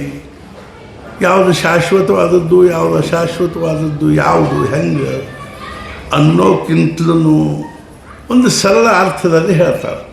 ಯಾವ್ದು ನಮ್ಮನ್ನು ನಿತ್ಯದ ಕಡೆ ತೊಗೊಂಡು ಹೋಗ್ತದನೋ ಅದು ನಿತ್ಯ, ಯಾವ್ದು ನಮ್ಮನ್ನು ಅನಿತ್ಯದ ಕಡೆ ತೊಗೊಂಡು ಹೋಗ್ತದನೋ ಅದು ಅನಿತ್ಯ. ಇಷ್ಟು ತಿಳ್ಕೊಂಡ್ರೆ ಸಾಕು. ನಿತ್ಯದ ಕಡೆ ಏನು ತೊಗೊಂಡು ಹೋಗ್ತದೆ ನಮ್ಮನ್ನು? ನಾಮಸ್ಮರಣೆ, ಜಪ, ಪೂಜಾ, ಪುನಸ್ಕಾರ, ಪಾಠ, ಪ್ರವಚನ, ಸತ್ಸಂಗ, ಸ್ವಾಧ್ಯಾಯ, ಹೋಮ, ಹವನ, ಯಜ್ಞ, ಯಾಗ, ತಪಶ್ಚರ್ಯ, ಉಪವಾಸ, ವ್ರತ, ವೈಕಲ್ಯ, ಇವೆಲ್ಲ ನಮ್ಮನ್ನು ನಿತ್ಯದ ಕಡೆ ತೊಗೊಂಡು ಹೋಗ್ತವೆ. ಆದ್ದರಿಂದ ನಾವು ನಿತ್ಯ ದುಡ್ಡು, ವ್ಯವಹಾರ, ಮನಿ, ಪ್ರಪಂಚ, ಹೊಲ, ಅದು ಇದು, ಬೆಳ್ಳಿ ಬಂಗಾರ, ವಸ್ತು, ಒಡವಿ, ಸಮಾಜದಲ್ಲಿ ಮಾನ, ಪ್ರತಿಷ್ಠಾ, ಗೌರವ, ಅಧಿಕಾರ, ಇವೆಲ್ಲ ನಮ್ಮನ್ನು ಅನಿತ್ಯದ ಕಡೆ ತೊಗೊಂಡು ಹೋಗ್ತಕ್ಕಂಥವುಗಳು. ಆದ್ದರಿಂದ ಇವು ಅನಿತ್ಯ. ಈಗ ನಿತ್ಯಾನಿತ್ಯ ವಸ್ತು ವಿವೇಕ ಆಗಬೇಕು ನಮಗೆ. ಇನ್ನು ಇದಕ್ಕೂ ಒಂದು ಭಾಳ ಮಜಾಶೀಲದ ಮಹಾರಾಜರು ಹೇಳಿದ್ದು. ನಿತ್ಯಾನಿತ್ಯ ವಸ್ತು ವಿವೇಕ, ಆತ್ಮಾನಾತ್ಮ ವಿವೇಕ ಅನ್ನೋದ್ರ ಬಗ್ಗೆ ಮಹಾರಾಜರು ಒಂದು ಉದಾಹರಣೆ ಇದೆ. ನಿತ್ಯ ಯಾವುದು ಅನಿತ್ಯ ಯಾವುದು ಅಂತ ಹೆಂಗೆ ತಿಳ್ಕೋದು? ಮಹಾರಾಜರು ಏನಂದರು, ತಂದೆ ಮಗನಿಗೆ ಹೇಳಿದ, ಹೋಗೋ ಇವಿಷ್ಟು ಲೀಸ್ಟ್ ಮಾಡಿದ್ದೀನಿ, ಇವಿಷ್ಟು ಸಾಮಾನು ತೊಗೊಂಡು ಬಾ ಅಂತ ಹೇಳಿದ ಕೂಡಲೇ ಅಪ್ಪ ಅವನ ಕೈಗೆ 2,000 ರೂಪಾಯಿ ನೋಟ್ ಕೊಟ್ಟ. 5,000, 2,000, 2,000 ರೂಪಾಯಿ ನೋಟ್ ಕೊಟ್ಟು ಹೇಳ್ದ, ಇವಿಷ್ಟು ಸಾಮಾನು ತೊಗೊಂಡು ಬಾ ನಮ್ಮ ಅಂಗಡಿಯಾಗ. ಅಂದ್ರೆ ನಮ್ಮದೇನು ಉದ್ರಿ ಅಂಗಡಿದ ಅಲ್ಲಿ. ಆ ಹುಡುಗ ಹೋಗಿ ಅವ್ರ ಕೈ ಚೀಟಿ ಕೊಟ್ಟ. ಅವನ ಸಾಮಾನೆಲ್ಲ ರೆಡಿ ಮಾಡಿ ಇಡಿಸಿದ. ದುಡ್ಡು ಕೊಡಂದ. ಇವು ಕಿಶೆದಾಗಿಂದು ಅವ್ರ ಅಪ್ಪ ಹೇಳಿದ್ದ, ಕೆಡಿಕೊಂಡು ಹೋದಿ, ಎಚ್ಚರ, ಗಜಮುಟ್ಟೆ ಹಿಡ್ಕೊಂಡು ಹೋಗು. ಆ ಹುಡುಗ ಅಂಗಡಿ ತನಕನೂ ಹಿಂಗೆ ಕಿಸೆ ಗಟ್ಟೆ ಹಿಡ್ಕೊಂಡು ಹೋದ. ಬಿದ್ದಿದ್ದಿತ್ತಂತ ಹೋಗಿ ಅವನ ಕೈ ಕೊಟ್ಟ. ಅವ ಅಂಗಡಿ ಅದನ್ನು ಹಿಂಗೆ ಹಿಡಿದು ನೋಡ್ದ. ತಮ್ಮ ಇದು ಕೊಟ್ಟಿ ನೋಟ್ ಅದ ಅಂತ. ಈ ನೋಟ್ ಕೊಟ್ಟದ, ಈ ನೋಟ್ ಕೊಟ್ಟದ ಅನ್ಬೇಕು. ಅದಕ್ಕೆ ಕಿಮ್ಮತ್ತು ಎಷ್ಟು ಹೇಳಿ? ಈ ನೋಟು ಅಸಲಿ ಅಲ್ಲ, ನಕಲಿ ಅದ. असली क्या है नकली क्या है पूछो दिल से मेरे.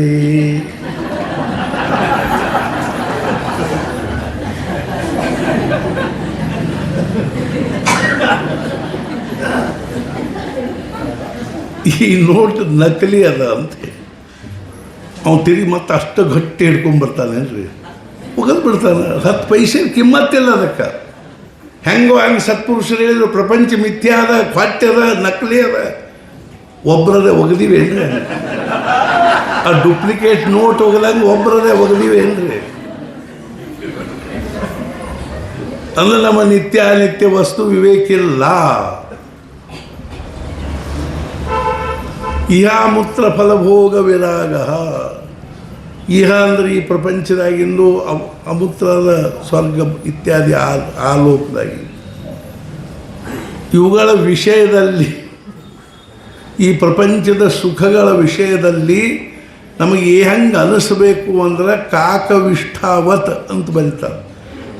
ಕಾಗಿ ಹೊಲಸು ಹೆಂಗೆ, ಹೊಲಸಿನ ಬಗ್ಗೆ ನಮ್ದು ಹೆಂಗೆ ಪ್ರತಿಕ್ರಿಯೆ ಇರ್ತದನೋ ಹಂಗೆ ಈ ಪ್ರಪಂಚದ ವಿಷಯಗಳಲ್ಲಿ ಆ ಕಾಗಿ ಹೊಲಸು ಅನಿಸಿದಂಗೆ ಅನಿಸ್ಬೇಕು ಪ್ರಪಂಚದ ವಿಷಯ. ಭಾಳ ಹೇಳಬೇಡ ಬಿಡ್ರಿ, ಅದನ್ನ ಬರೇ ಬಿಚ್ಚಿ ಬಿಡಿಸಿ ಹೇಳಬೇಡ್ರಿ, ತಲೆ ಕೆಟ್ಟು ಹೋಗಿತ್ತಿಲ್ಲ. ಆಮೇಲೆ ಇದನ್ನು ಹೇಳಿದ್ರೆ 6 ಗುಣ ಇರ್ಬೇಕಂದು: ಶಮ, ದಮ, ತಿತಿಕ್ಷಾ, ಉಪರತಿ, ಶ್ರದ್ಧಾ, ಸಮಾಧಾನ. ಅಯ್ಯೋ, ಶಮ ಅಂದ್ರೆ ಮನೋನಿಗ್ರಹ, ದಮ ಅಂದ್ರೆ ಇಂದ್ರಿಯ ನಿಗ್ರಹ, ಶಮ ದಮ ತಿತಿಕ್ಷಾ. ಸಹನಂ ಸರ್ವ ದುಃಖಾನಾಂ ಅಪ್ರತೀಕಾರಪೂರ್ವಕಂ ಚಿಂತಾ ವಿಲಾಪ ರಹಿತಂ ಸಾ ತಿತಿಕ್ಷಾ ಇತಿ ಕಥ್ಯತೆ. ಎಲ್ಲ ದುಃಖಗಳನ್ನು ಸಹನ ಮಾಡಿಕೊಳ್ಳಿ. ಮನ್ಯಾಗಿನ್ನೂ ಆಗಲಿ, ಹೊರಗಿನ್ನೂ ಆಗಲಿ, ಮಠದಾಗ ಇನ್ನೂ ಆಗಲಿ, ಪ್ರಪಂಚದಾಗಿನ್ನೂ ಆಗಲಿ, ಯಾರೇನಂದರೂ ಸಹನ ಮಾಡಿ, ಬಡದ್ರು ಸಹನ ಮಾಡಿ. ನಮ್ಗೆ ಎಷ್ಟು ನಂದು ಏನೂ ತಪ್ಪಿಲ್ಲ, ಇನ್ನು ಹಿಂಗೆ ಯಾಕಂತಲ್ರಿ ಇವ ಅಂತಾರೆ ಬರ್ತಾರೆ.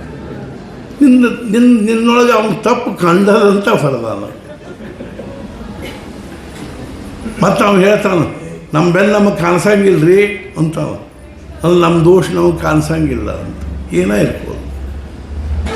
ಶಮ ದಮ ತಿತಿಕ್ಷಾ ಸಹನ ಮಾಡಿಕೊಳ್ಳೋದು. ಸಹನಂ ಸರ್ವ ದುಃಖಾನಾಂ ಪ್ರತಿಕಾರ ಮಾಡಂಗಿಲ್ಲ. ಮತ್ತು ಪ್ರತಿಕಾರ ಮಾಡಂಗಿಲ್ಲ ಅಂದ ಕೂಡ ಅವೇನಂತಾರ್ರಿ, ಅದಕ್ಕೆ ನಿಗಂಗಿಲ್ಲ ರೀ, ಅದಕ್ಕೆ ಸುಮ್ಮನೆ ಕೂಡ್ತಾವ. ಮೈಯಾಗ ದಮ್ಮಿಲ್ಲ, ಅದಕ್ಕೆ ಸುಮ್ಮನೆ ಬೈಸ್ಕೊಂಡು ಕೂಡ್ತಾವ. ಯಾಕೆ ಪ್ರತಿಕಾರ ಮಾಡಬಾರ್ದು ಅಂತ ಹೇಳಿ ಶಾಸ್ತ್ರದಾಗ. ಹಂಗಾರೆ ಅತುಗೋತ ಕೂಡಬೇಕೇನು ಅಂದ್ರೆ ಚಿಂತಾ ವಿಲಾಪರಹಿತಂ, ಹಂಗೂ ಇಲ್ಲ, ಚಿಂತೆ ಮಾಡಂಗೂ ಇಲ್ಲ. ಸಾ ತಿತಿಕ್ಷಾ ತಿತಿಕ್ಷಾ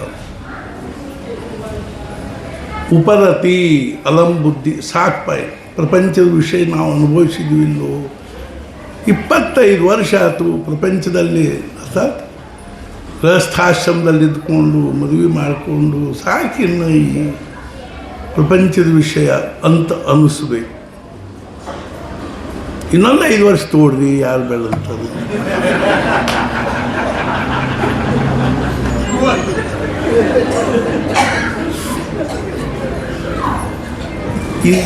ಇದನ್ನು ನಾವು ಏನು ಮಾಡೋದು ಗೊತ್ತೇನ್ರಿ, 50 ವರ್ಷ ಆಗಿರ್ತದೆ ಆ್ಯನಿವರ್ಸರಿ, ಅವ್ರಿಗೆ ಹೇಳ್ಬೇಕು ನೋಡ್ರಿ, ಇಲ್ಲದೇ ಮುಗಿಸ್ರು ವಾರ.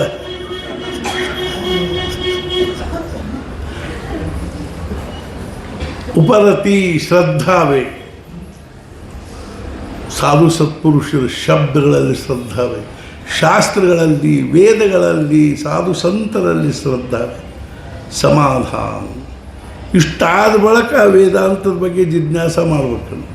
ಮಹಾರಾಜರು ಒಬ್ಬರಂದರು, ಮಹಾರಾಜ್ ವೇದಾಂತ ಶಾಸ್ತ್ರದಲ್ಲಿ ಇಷ್ಟೆಲ್ಲ ಹೇಳಿದ್ರು, ನೀವು ಯಾರು ಬಂದು ಕೂಡಲೇ ಬಡ ಬಡ ಬಡ ಒಂದು ಚೀಟಿ ಮಾಡಿಸ್ರಂತೀರಿ, ಕಾಯಿ ಒಂದು ಕಲ್ಸಾಕ್ರಿ, ಜಪಮಾಲಿ ತೊಗೊಂಬರ್ರಿ ಅಂತೀರಿ, ಬಡ ಬಡ ಉಪದೇಶ ಕೊಟ್ಟು ಬಿಡ್ತಿಲ್ಲ. ನೀವು ಯಾಕೆ ಅವರಿಗೆ ಸಾಧನ ಚತುಷ್ಟಯ ಸಂಪನ್ನ ಆಗಬಾರಪ್ಪ, ಆಮೇಲೆ ನಾವು ಉಪದೇಶ ಕೊಡ್ತೀನಿ ಅಂತ ಅನ್ನಂಗಿಲ್ಲ ಅವರು.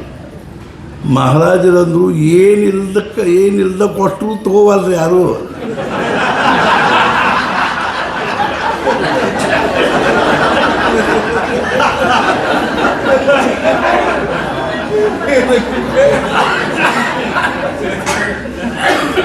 ಕೊಡ್ತೀವಿ ಬರ್ಲಿವು.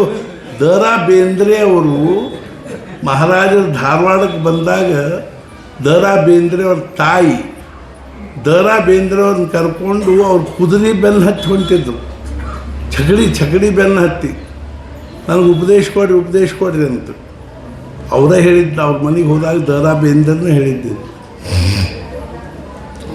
ಆವಾಗ ಅವರು ಗಾಡಿ ನಿಂದಿರಿಸಿದ್ರು, ಟಾಂಗಾದಾಗ ಹೊಂಟಿದ್ರು. ಚಕಡಿ ಟಾಂಗ ನಿಂದಿರಿಸಿ ಕೆಳಗಿಳಿದು ಒಂದು ಗಿಡದ ಕೆಳಗೆ ಕೂಡಿಸಿಕೊಂಡು ಆ ಹೆಣ್ಮಗಳಿಗೆ ಅಲ್ಲೇ ಉಪದೇಶ ಕೊಟ್ಟು ಮತ್ತು ಮುಂದೆ ಹೋದ್ರು. ಬೇಂದ್ರೆ ಅವ್ರು ಇನ್ನೂ ಸಣ್ಣವ್ರು ಕೂಸಿದ್ರು. ಇಷ್ಟು ನೀವು ಅಗದಿ ಏನಪ್ಪ ಅಂದ್ರೆ ಮುಫ್ತ್. ಒಂದು ದಿವಸ ನಾವು ಬೆಂಗಳೂರಾಗ ಹೊಂಟಿದ್ವಿ, ನಾನು ಸಂತೋಷ ಗುರಾಜ ಅವರು ಇದ್ವಿ. ಉಳಿ ಎದುರಿಗಿಂದ ಒಬ್ಬ ಮನುಷ್ಯ ಒಬ್ಬ ಹೆಣ್ಮಗಳು ಫಾರಿನರ್ ಬಂದರು. ನನ್ನ ಮುಂದೆ ಬಂದ್ಲಕ್ಕಿ ಒಂದು ಐ ವಾಂಟ್ ಅನುಗ್ರಹ ಅಂದರು.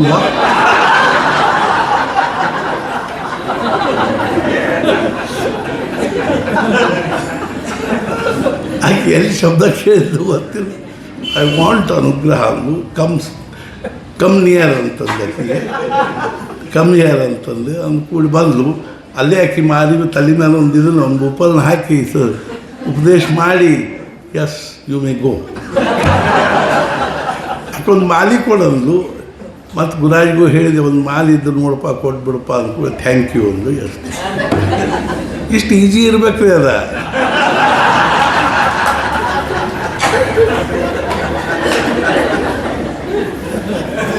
ಬೆಂಗಳೂರಾಗ ಫುಟ್ಪಾತ್ ಮೇಲೆ ಗದ್ದಲ್ದಾಗ ಅಲ್ಲೇ ಆ ಹೆಣ್ಮಗಳಿಗೆ ಕೊಟ್ಟು ಕಳಿಸ್ಬಿಟ್ವಿ. ಹಂಗೆ ಮಾಡಬಾರ್ದು, ಖರೆ ಅದು ಹಂಗೆ ಮಾಡೋದು ಪದ್ಧತಿ ಅಲ್ಲದು, ಇರ್ಬಾರ್ದು.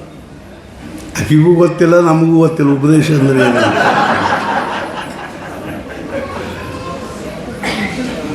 ಅರ್ಥಾತ್ ಯಾಕೆ ಹೇಳ್ತೀನಿ ಅಂದ್ರೆ, ನೀವ್ಯಾಕೆ ಈ ಜಪ ನಮಗೆ ಉಪದೇಶ ಕೊಡ್ರಿ ಅಂತ ಬಂದವ್ರಿಗೆ ಅನ್ನೋದಿಲ್ಲ. ಮಹಾರಾಜರು ಎಷ್ಟು ಚಂದ ಹೇಳಿದರು ಅಂದ್ರೆ, ಮಹಾರಾಜ್ ಹೇಳಿದರು, ಅಪ್ಪ ಮಗನಿಗೆ ಹೇಳಿದ, ಮಗನ ವಯಸ್ಸಾಗ್ಯಾವ ಮದುವೆ ಮಾಡ್ಕೊ. ಅವನು ಹ್ಞೂ ಅಂದ. ಹುಚ್ಚೆತ್ತದು ಅದು ಒಮ್ಮೆಲೆ ಹೂ ಅಂದ್ಬಿಡ್ತೇವೆ. ಕೂಡಲೇ ಮುಂದೆ ಮದುವೆ ಮಾಡಿಕೊ ಅಂತ ಹೇಳಿದ ಕೂಡಲೇ ಕನ್ಯಾನ ಹುಡುಕಿ ಮಾಡಿ ಮದುವೆ ಮಾಡುವುದು ಅಂತೇನು ಆಗ್ತದನೋ, ಆಮೇಲೆ ಏನದ ಅದಕ್ಕೆ ಏನು ಮಾಡಬೇಕು, ರಾಜ ಹೋಮ ಮಾಡು, ಆಮೇಲೆ ಏನು ಪಂಚ ಸಪ್ತಪದಿ ಮಾಡು, ಮಂಗಲಸೂತ್ರ ಕಟ್ಟು, ಹಾರ ಹಾಕು ಅಂತೆಲ್ಲ ಹೇಳಬೇಕಾಗಿ ಬರ್ತಾವೇನ್ರಿ. ಮದುವೆ ಮಾಡಿಕೋ ಅಂತ ಹೇಳಿದ ಕೂಡಲೇ ಮುಂದಿನ ಎಲ್ಲ ತನ್ನಿಂದ ತಾನ ಸಣ್ಣಗೆಲ್ಲ ಮುಗಿದು ಬಿಡ್ತಾವಿಲ್ಲ, ಆಗಿಬಿಡ್ತಾವಿಲ್ಲ. ಹೆಂಗೋ ಹಂಗೆ ನೀ ನಾಮಸ್ಮರಣೆ ಮಾಡು ಅಂತ ಹೇಳಿದ ಕೂಡಲೇ ಅವು ಮಾಡ್ತೀನಿ ಅಂತ ಅಂದ ಕೂಡಲೇ ಮಹಾರಾಜರು ಎಷ್ಟು ಚಂದ ಹೇಳಿದ್ರು ಅಂದ್ರೆ, ಸಾಧನ ಚತುಷ್ಟಯಗಳು ಬೆನ್ನ ಹತ್ತಿ ಬರ್ತಾವೆ. ವಾ, ಇದು ನಾಮ ಸಾಧನೆಯ ಮಹತ್ವ. ಕಾಳಜಿ ಮಾಡೋ ಕಾರಣನೇ ಇಲ್ಲ. ಆತ್ಮಾನಾತ್ಮ ವಿವೇಕ ಅಂದ್ರೇನು, ಮೂತ್ರ ಫಲ ಭೋಗ ವಿರಾಗ ಅಂದ್ರೇನು, ಸಾಧನ ಅರ್ಥಾತ್ ಶಮದಮಾದಿ ಷಟ್ ಸಂಪತ್ತಿ ಅಂದ್ರೇನು, ಕಾಳಜಿ ಮಾಡೋ ಕಾರಣ ಮನಃಪೂರ್ವಕವಾಗಿ ನಾಮಸ್ಮರಣೆ ಮಾಡ್ಲಿಕ್ಕೆ ಹತ್ರಿ ಅಂದ್ರೆ ಯಾವುದು ಅನಾತ್ಮದನೋ, ಯಾವ್ದು ನಮ್ಮನ್ನು ದುಃಖದ ಕಡೆ ತೊಗೊಂಡು ಹೋಗ್ತದನೋ, ಯಾವುದು ಅನಿತ್ಯದ ಕಡೆ ತೊಗೊಂಡು ಹೋಗ್ತದೆ, ಸ್ವಾಭಾವಿಕವಾಗಿ ಬೇಡ ಬೇಡ ಬೇಡ. ಯಾವ್ದು ನಮ್ಮನ್ನು ನಿತ್ಯದ ಕಡೆ ತೊಗೊಂಡು ಹೋಗ್ತದೆ ನಾನು ಮಾಡಬೇಕು ಮಾಡಬೇಕು ಮಾಡಬೇಕು. ನಾವೆಲ್ಲರೂ ಇಲ್ಲಿ ಬರೋದು ಎದಕ್ಕಾಗಿ, ನಮ್ಮನ್ನು ಇದು ನಿತ್ಯದ ಕಡೆ ತೊಗೊಂಡು ಹೋಗ್ತದೆ. ನಾವೆಲ್ಲರೂ ಸಿನಿಮಾ ಟಾಕೀಗೆ ಹೋಗೋದು ಎದ್ರ ಸಲುವಾಗಿ,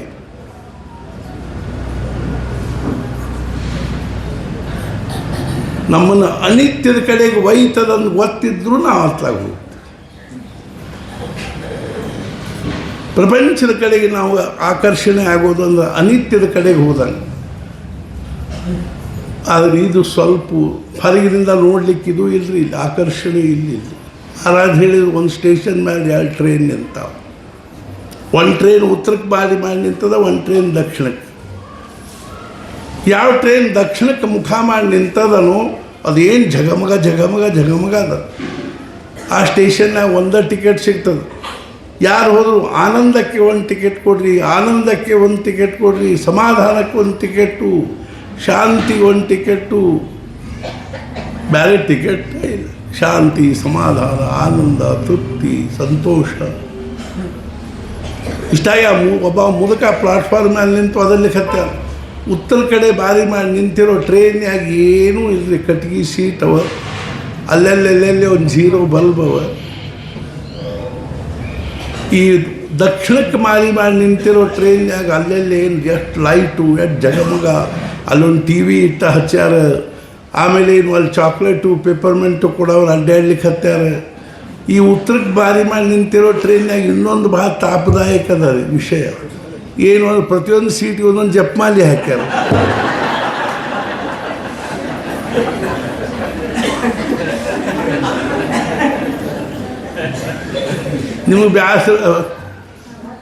ನಿಮಗೆ ಬ್ಯಾಸರ ಬಂದ್ರೆ ಜಪ ಮಾಡ್ಕೊಂಡು ಕೂಡ್ರಿ ಅಂತ ನಾವು ಉಲ್ಟಾ ಹೇಳಿದ್ವಿ. ಜಪ ಮಾಡಿ ಬ್ಯಾಸರ ಅಂದ್ರೆ ಆರಾಮ್ ಕೂಡ್ರಿ ಅಂತ. ಆದ್ರೆ ಒಬ್ಬ ಮುದಕ್ಕೆ ಒದ್ರ ಹೇಳಿಕತ್ತಾನ, ನೀವೆಲ್ಲರೂ ಆನಂದಕ್ಕೆ ಹೊಂಟೀರಿ, ಆದ್ರೆ ನಿಮಗೆ ಖರೆ ಅಂದರೂ ಆನಂದಕ್ಕೆ ಹೋಗ್ಬೇಕಂತಿದ್ರೆ ಉತ್ತರಕ್ಕೆ ಬಾರಿ ಮಾಡಿ ನಿಂತಿರೋ ಟ್ರೈನ್ಯಾಗ ಕೂಡ್ರಿ. ಎಲ್ಲರೂ ಹಿಂಗೆ ಹಣಿಕೆ ಹಾಕಿ ನೋಡ್ತಾರೆ, ವಾತ ಓಡೋಗ್ತಾರೆ. ಹಣಿಕೆ ಹಾಕಿ ನೋಡ್ತಾರೆ, ಒಬ್ಬಿಲ್ರಿ ಆ ಉತ್ತರಕ್ಕೆ ಬಾರಿ ಮಾಡಿ ನಿಂತಿರೋ ಟ್ರೈನ್ಯಾಗ. ಹಿಂಗೆ ಒಂದಿಷ್ಟು ಮಂದಿ ಅದ ಅಷ್ಟೇ ಇಲ್ಲಿ. ಇವರು ಪಾಪ ಎಲ್ಲ ಬ್ಲ್ಯಾಕ್ ಬೈಸ್ಕೊಂಡು ಅನ್ಸ್ಕೊಂಡು ಉತ್ತರಕ್ಕೆ ಮಾಡಿ ನಿಂತಿರೋ ಟ್ರೈನ್ಯಾಗ ಕೂಡಬೇಕು ಅಂತ ಬಂದವ್ರು ನೋಡ್ರಿ ಇಲ್ಲಿ ಎಷ್ಟಿದ್ದೀರ. 10,000 ಆಮಂತ್ರಣ ಪತ್ರಿಕೆ ಕಳಿಸಿವು ನಾವು. ಆನಂದಕ್ಕೆ ಟಿಕೆಟ್ ಅಂತ ಎಲ್ಲ ಕಡೆ ಟಿಕೆಟ್ ಮುಂಚೆ ಎಲ್ಲ ಕಳಿಸಿಬಿಟ್ಟಿವಿ. ಆದರೂ ಮಹಾರಾಜರ ಕೃಪಾ ಎಷ್ಟು, ಸಾವಿರಾರು ಗಟ್ಟಲೆ ಜನರು ಬಂದರು. ಉತ್ತರಕ್ಕೆ ಮಾಡಿ ನಿಂತಿರೋ ಟ್ರೈನ್ ಫುಲ್ಲಾಗಿ ಹೋಗಿತ್ತು. ಭಾಗ್ಯದ ನಮ್ಮ ನಿಜವಾಗಿ. ಅವೆಲ್ಲ ಹೋಗೋಗಿ ದಕ್ಷಿಣಕ್ಕೆ ಮಾಡಿ ನಿಂತಿರೋ ಟ್ರೈನ್ಯಾಗ ಕೂಡೋದು, ನಡ್ಕೊಂಡು ಚಾಕ್ಲೇಟು ಪೇಪರ್ಮೆಂಟು ಐಸ್ ಕ್ರೀಮು ತಿನ್ಕೋತ ಮುಂದೆ ಒಯ್ದು ಒಂದು ದೊಡ್ಡ ತೆಗ್ನ ಒಗೆದು ಬಿಡ್ತೀವಿ ಅಂದ್ರೆ ಚಾಕ್ಲೇಟು ಹೋತು ಪೇಪರ್ಮೆಂಟು ತಿಳ್ಕೊಳ್ತ. ಅರ್ಥಾತ್ ನಾ ಯಾಕೆ ಹೇಳಿಕ್ಕೆ ಹತ್ತೀನಿ ಅಂದ್ರೆ, ದೇಹ ಮತ್ತು ಮನಸ್ಸಿನ ತಾದಾತ್ಮ್ಯತೆ ದೂರ ಆಗದ ಹೊರತು ಪರಮಾರ್ಥ ಇಲ್ಲ. ಏನಾದರೂ ಮಾಡಿ ನಾವು ಮನಸ್ಸನ್ನು ದೇಹ ಭಾವದಿಂದ ದೂರ ಇಡುವುದಕ್ಕೆ ದೇಹಾಭಿಮಾನ ಶೂನ್ಯ ಆಗುವುದು. ಮನಸ್ಸೇ ಇಲ್ಲ ಹೊರಗಲ್ಲಿ. ದುಃಖ ಅನುಭವಿಸ್ಲಿಕ್ಕೂ ಮನಸ್ಸಿಲ್ಲ, ಸುಖ ಅನುಭವಿಸ್ಲಿಕ್ಕೂ ಮನಸ್ಸು. ಮಹಾರಾಜರು ಹೇಳಿದರು, ಜೀವನ ಅಂದರೆ ಹೆಂಗದ ಅಂದ್ರೆ ನಾಟಕ ಇದ್ದಂಗದ. ಇದೊಂದು ಕಲಾ ಇದೆ. Life is an art. ಜೀವನ ಅನ್ನೋದು ಕಲಾ. ಅಧ್ಯಾತ್ಮದ ಒಂದು ಬೇಸ್ ಮೇಲೆ, ಅಧ್ಯಾತ್ಮದ ಪಾರ್ಶ್ವಭೂಮಿಯಲ್ಲಿ ಆಗ್ತಕ್ಕಂಥ ಒಂದು ಸುಂದರವಾದ ಕಲೆ ಅಂದರೆ ಯಾವುದು ಅಂದ್ರೆ ಅದು ಪರಮಾರ್ಥ. ಮಹಾರಾಜ ಹೇಳಿದ್ರು, ನಾಟಕ ಹೆಂಗಿರ್ತದೆ ಅಂದರೆ, ಒಬ್ಬ ಹಿಂದಿನ ಕಾಲದಲ್ಲಿ ಗಂಡಸರ ಸ್ತ್ರೀ ಪಾತ್ರ ಮಾಡ್ತಿದ್ರು.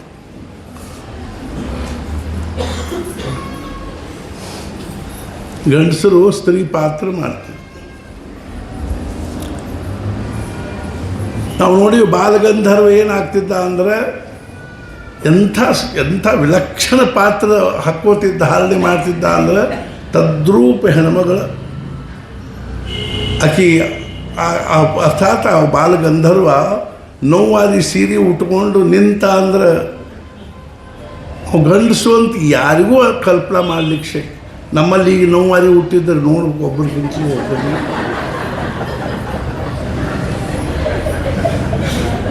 ಒಂದು ನಾವು ಗೊಂದಾವಲ್ಯಾಗ ಇದ್ದಾಗ ನಾ ಗುಡಿ ಕಡೆ ಹೊಂಟಿದ್ದೆ. ನಮ್ಮ ಮುಂದೆ ಹೋಗಕ್ಕೆ ಹೆಣ್ಮಗಳು ಹೊಂಟಿದ್ದೆ.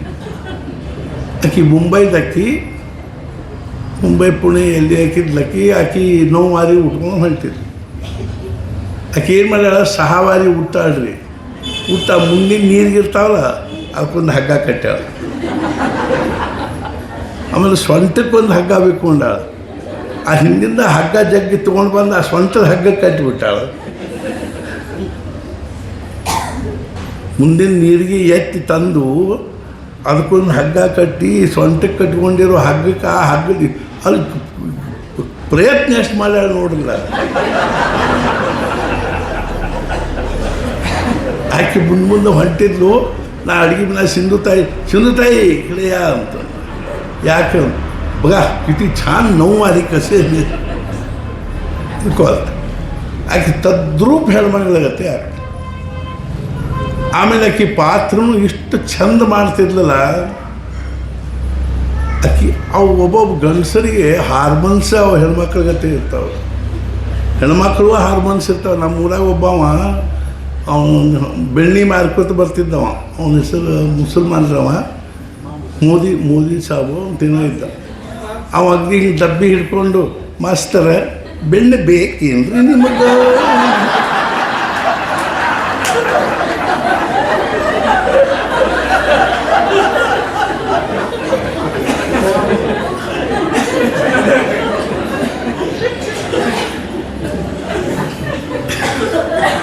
ಕಂಕಣವಾಡಿಗೆ ಒಬ್ಬರು ಅಡುಗೆಯವ್ರು ಬರ್ತಿದ್ರು.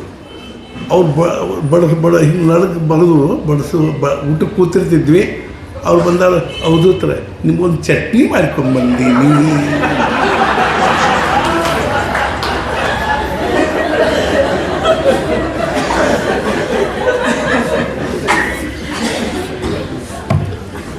ಹಂಗೆ ತದ್ರೂಪ ಹೆಣ್ಮಕ್ಳ ಜೊತೆ ಮಾಡ್ಬೇಕು. ಮಹಾರಾಜರು ಏನಂದರು,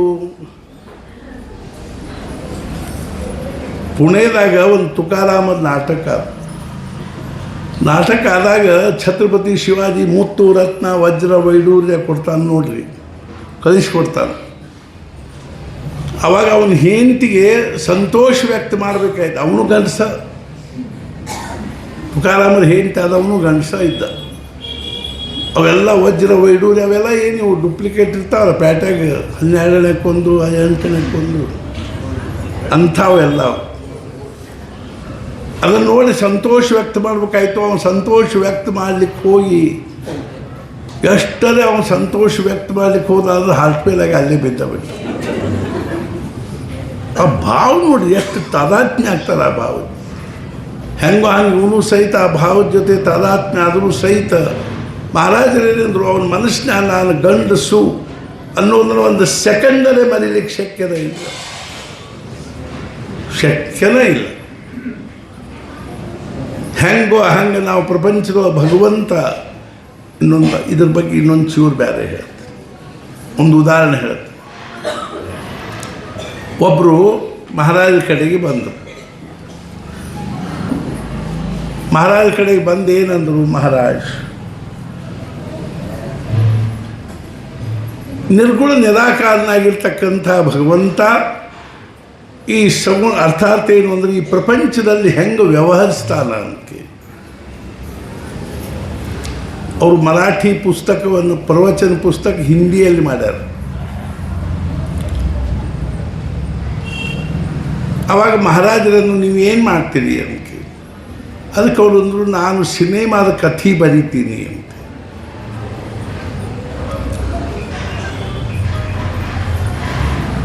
ಬ್ರಜಮೋಹನ್ ದೀಕ್ಷಿತ್ ಅಂತ ಅವ್ರ ಹೆಸರು ನೆನಪು ಮಾಡ್ಕೊಳ್ತಿದ್ದೆ. ಅವ್ರ ಹೆಸರೇನು ಅಂದ್ರೆ ಬ್ರಜಮೋಹನ್ ದೀಕ್ಷಿತ್. ಹಿಂದಿ ಪ್ರವಚನ ಪುಸ್ತಕ ಬರ ಅತ್ಲ ಅರ್ಧ ಕಡೆ ಅವರು. ಮಹಾರಾಜರೇನು ನೀವೇನು ಮಾಡ್ತೀರಿ? ಅವ್ರು ಹೇಳಿದರು, ನಾನು ಸಿನಿಮಾದ ಕಥೆ ಬರೀತೀನಿ. ಕಥೆ ಬರೆದು ಏನು ಮಾಡ್ತೀರಿ? ನಾನು ಡೈರೆಕ್ಟರ್ ತೋರಿಸ್ತೀನಿ.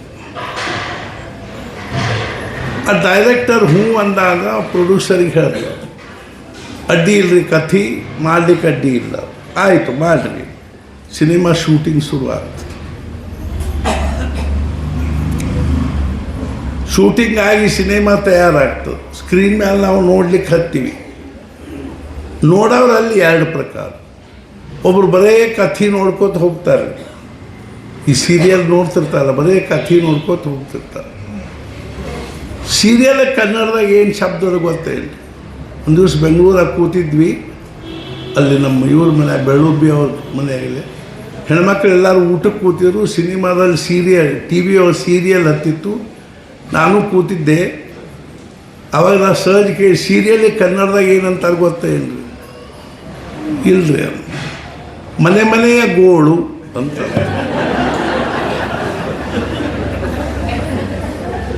ನಮ್ಮ ಮನೆ ಗೋಳು ಸಾಕಾಗದಕ್ಕೆ ಮಂದಿ ಮನೆ ಗೋಳು ನೋಡ್ಕೊ.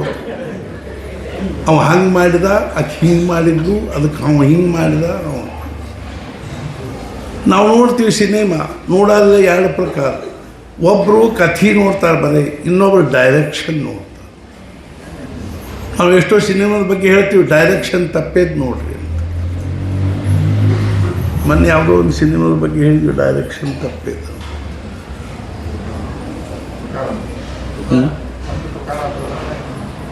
ಹಾಂ, ತುಕಾರಾಮ್ ಮಹಾರಾಜರ ಪ್ರಸಿದ್ಧ ಸಿನಿಮಾ ಅದು ಡೈರೆಕ್ಷನ್ ತಪ್ಪೇದು.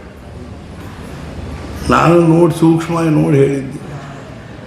ಏನು ತಪ್ಪೇದ ಅಂದ್ರೆ, ತುಕಾರಾಮ್ ಮಹಾರಾಜರು ಅವರು ಬರೆದಿರೋ ಗಾಥಾ ಇಂದ್ರಾಯಣಿಗಳ ಒಗದ ಬಳಕ ಅಲ್ಲೇ ಒಂದು ಹಾಸುಗಲ್ ಮೇಲೆ 13 ದಿವಸ ಉಪವಾಸ ಕೂತು. 14ನೇ ದಿವಸ ಏನಾಯ್ತು ಅಂದ್ರೆ ಗಾಥಾ ತಾನ ಬಂತು. ಸಾಕ್ಷಾತ್ ಪಾಂಡುರಂಗನ ಆ ಗಾಥಾ ತಂದುಕೊಟ್ಟು. ಆವಾಗ ನಾನು ಸೂಕ್ಷ್ಮವಾಗಿ ನೋಡಿದೆ. ಆವತ್ತಿನ ಸಿನಿಮಾದ ಆ್ಯಕ್ಷನ್ ಮಾಡುವ ಸಲುವಾಗಿ ತುಕಾರಾಮರ ಪಾತ್ರ ಮಾಡಿದವರು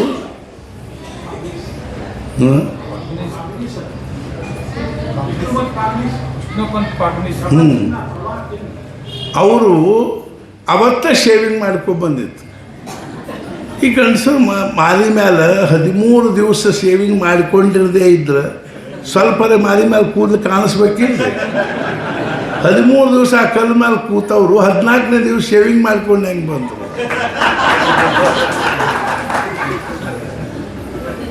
ಹಿಂಗೆ ಡೈರೆಕ್ಷನ್ ತಪ್ಪ ಇರ್ಕೊಳ್ತೆ. ನಾ ಏನು ಹೇಳಿಕ್ಕೆ ಹತ್ತೀನಿ ಅಂದ್ರೆ, ಈ ವಿಶ್ವ ಅಂದ್ರೆ ಭಗವಂತನ ಒಂದು ದಿವ್ಯವಾಗಿರ್ತಕ್ಕಂಥ ನಾಟ್ಯ ಮಂದಿರ. ಇರೋ ಭಗವಂತ ನಮ್ಮೆಲ್ಲರಿಗೂ ಒಂದೊಂದು ಪಾತ್ರ ಕೊಟ್ಟ. ಒಬ್ಬರಿಗೆ ಹೆಣ್ಮಕ್ಳು, ಒಬ್ರಿಗೆ ಗಂಡಸರು, ಒಬ್ರಿಗೆ ಅಪ್ಪ, ಒಬ್ರು ಅವ್ವ, ಒಬ್ಬರು ತಂಗಿ, ಒಬ್ರು ಅಕ್ಕ, ಒಬ್ರು ಅಣ್ಣ, ಒಬ್ರು ತಮ್ಮ, ಮಕ್ಕಳು. ನಾವೆಲ್ಲರೂ ಒಂದೊಂದು ಪಾತ್ರವನ್ನು, ನಮಗೆ ಭಗವಂತ ಕೊಟ್ಟಿರೋ ಪಾತ್ರವನ್ನು ಧಾರಣೆ ಮಾಡಿಕೊಂಡು ಒಂದು ಕುಟುಂಬದಲ್ಲಿ ಬಂದೀವಿ. ಆ ಕುಟುಂಬದ ಪರಿಸ್ಥಿತಿ ಏನಾರೇ ಇರ್ಕೋವಲ್ತ. ಆ ಕುಟುಂಬದೊಳಗೆ ನಮ್ಮನ್ನು ಏನಾದರೂ ಒಂದು ಮಾಡಿರುವಲ್ಲ. ಆದರೆ ನಾವೆಲ್ಲರೂ ಏನು ತಿಳ್ಕೊಳ್ಳಿಕ್ಕೆ ಬರಬೇಕು ಅಂದರೆ ನಾವು ಪಾತ್ರ ಅಲ್ಲ, ಪಾತ್ರಧಾರಿ ಇದ್ದೀವಿ ಮೊದಲೇದ್ದು. ಈ ಯಾವ ಪಾತ್ರವನ್ನು ನಾನು ಅಭಿನಯ ಮಾಡ್ತಾ ಇದ್ದೀನೋ ಈ ಪಾತ್ರ ನಾನಲ್ಲ. ನಾ ತಾಯಿಯಾಗಿದ್ರೆ ನಾನು ತಾಯಿ ಅಲ್ಲ, ತಂದೆ ಆಗಿದ್ರೆ ತಂದೆ ಅಲ್ಲ. ತಂದೆ ಪಾತ್ರ ಮಾಡ್ಲಿಕ್ಕೆ ಹತ್ತೀನಿ, ತಾಯಿ ಪಾತ್ರ ಮಾಡ್ಲಿಕ್ಕೆ ಹತ್ತೀನಿ, ಬಾಂಡಿ ತೊಳಕಿವು ಪಾತ್ರ ಮಾಡ್ಲಿಕ್ಕೆ ಹತ್ತೀನಿ. ಮತ್ತು ನಾನೇನಿದ್ದೀನಿ? ನಾನು ಮಹಾರಾಜರವನಿದ್ದೀನಿ. I am belonging to him, not this world. ನಾನು ಈ ಜಗತ್ತಿಗೆ ಸಂಬಂಧಪಟ್ಟವ ಅಲ್ಲ. ನನಗೆ ಭಗವಂತ ಯಾವ ಪಾತ್ರವನ್ನು ಕೊಟ್ಟಾನೋ ಆ ಪಾತ್ರವನ್ನು ಅದು ಎದುರದಲ್ಲೇ ಇರ್ಕೋದು. ಬಂದು ನಾನು ಹೇಳಿದೆ ಪ್ರವಚನದಾಗ, ನಮ್ಮ ಸುರೇಶ್ ಭಟ್ರು ಭಿಕ್ಷುಕನ ಪಾತ್ರ ಮಾಡಿದರು. ಬ್ರಹ್ಮಚೈತನ್ಯ ಚರಿತಾಮೃತ ನಾವು ಬರೆದಿರೋ ನಾಟಕದಲ್ಲಿ ಅವರು ಜ್ಞಾನೇಶ್ವರಿ ಮಹಾರಾಜರಾಗಿತ್ತು. ಆವಾಗ ಭಿಕ್ಷುಕನ ಪಾತ್ರ ಎಷ್ಟು ಚಂದ ಮಾಡಿದರು ಅಂದರೆ ಅವ್ರ ಪಾತ್ರಕ್ಕೆ ಮೆಚ್ಚಿ ಜನರು ಚಪ್ಪಾಳಿ ಬಾರಿಸಿ. ಇನ್ನು ಸುರೇಶ್ ಭಟ್ರು ಅಂದರೆ ಭಿಕ್ಷುಕ ಏನು, ಭಿಕ್ಷುಕನ ಪಾತ್ರ ಮಾಡಿದ್ರು. ಅದು ಯಾವುದೇ ಪಾತ್ರಗೊಳ್ತಾಗ ಅದನ್ನ ಹೆಂಗೆ ಮಾಡ್ಲಿಕ್ಕೆ ಬರಬೇಕು ಅಂದ್ರೆ ಆ ಪಾತ್ರವನ್ನು ನೋಡಿ ಡೈರೆಕ್ಟರ್ಗೆ ಎಷ್ಟು ಖುಷಿ ಆಗ್ಬೇಕು, ವಾಹ್ ವಾಹ್ ಅನ್ಬೇಕು, ಜನರು ಅನ್ಬೇಕು.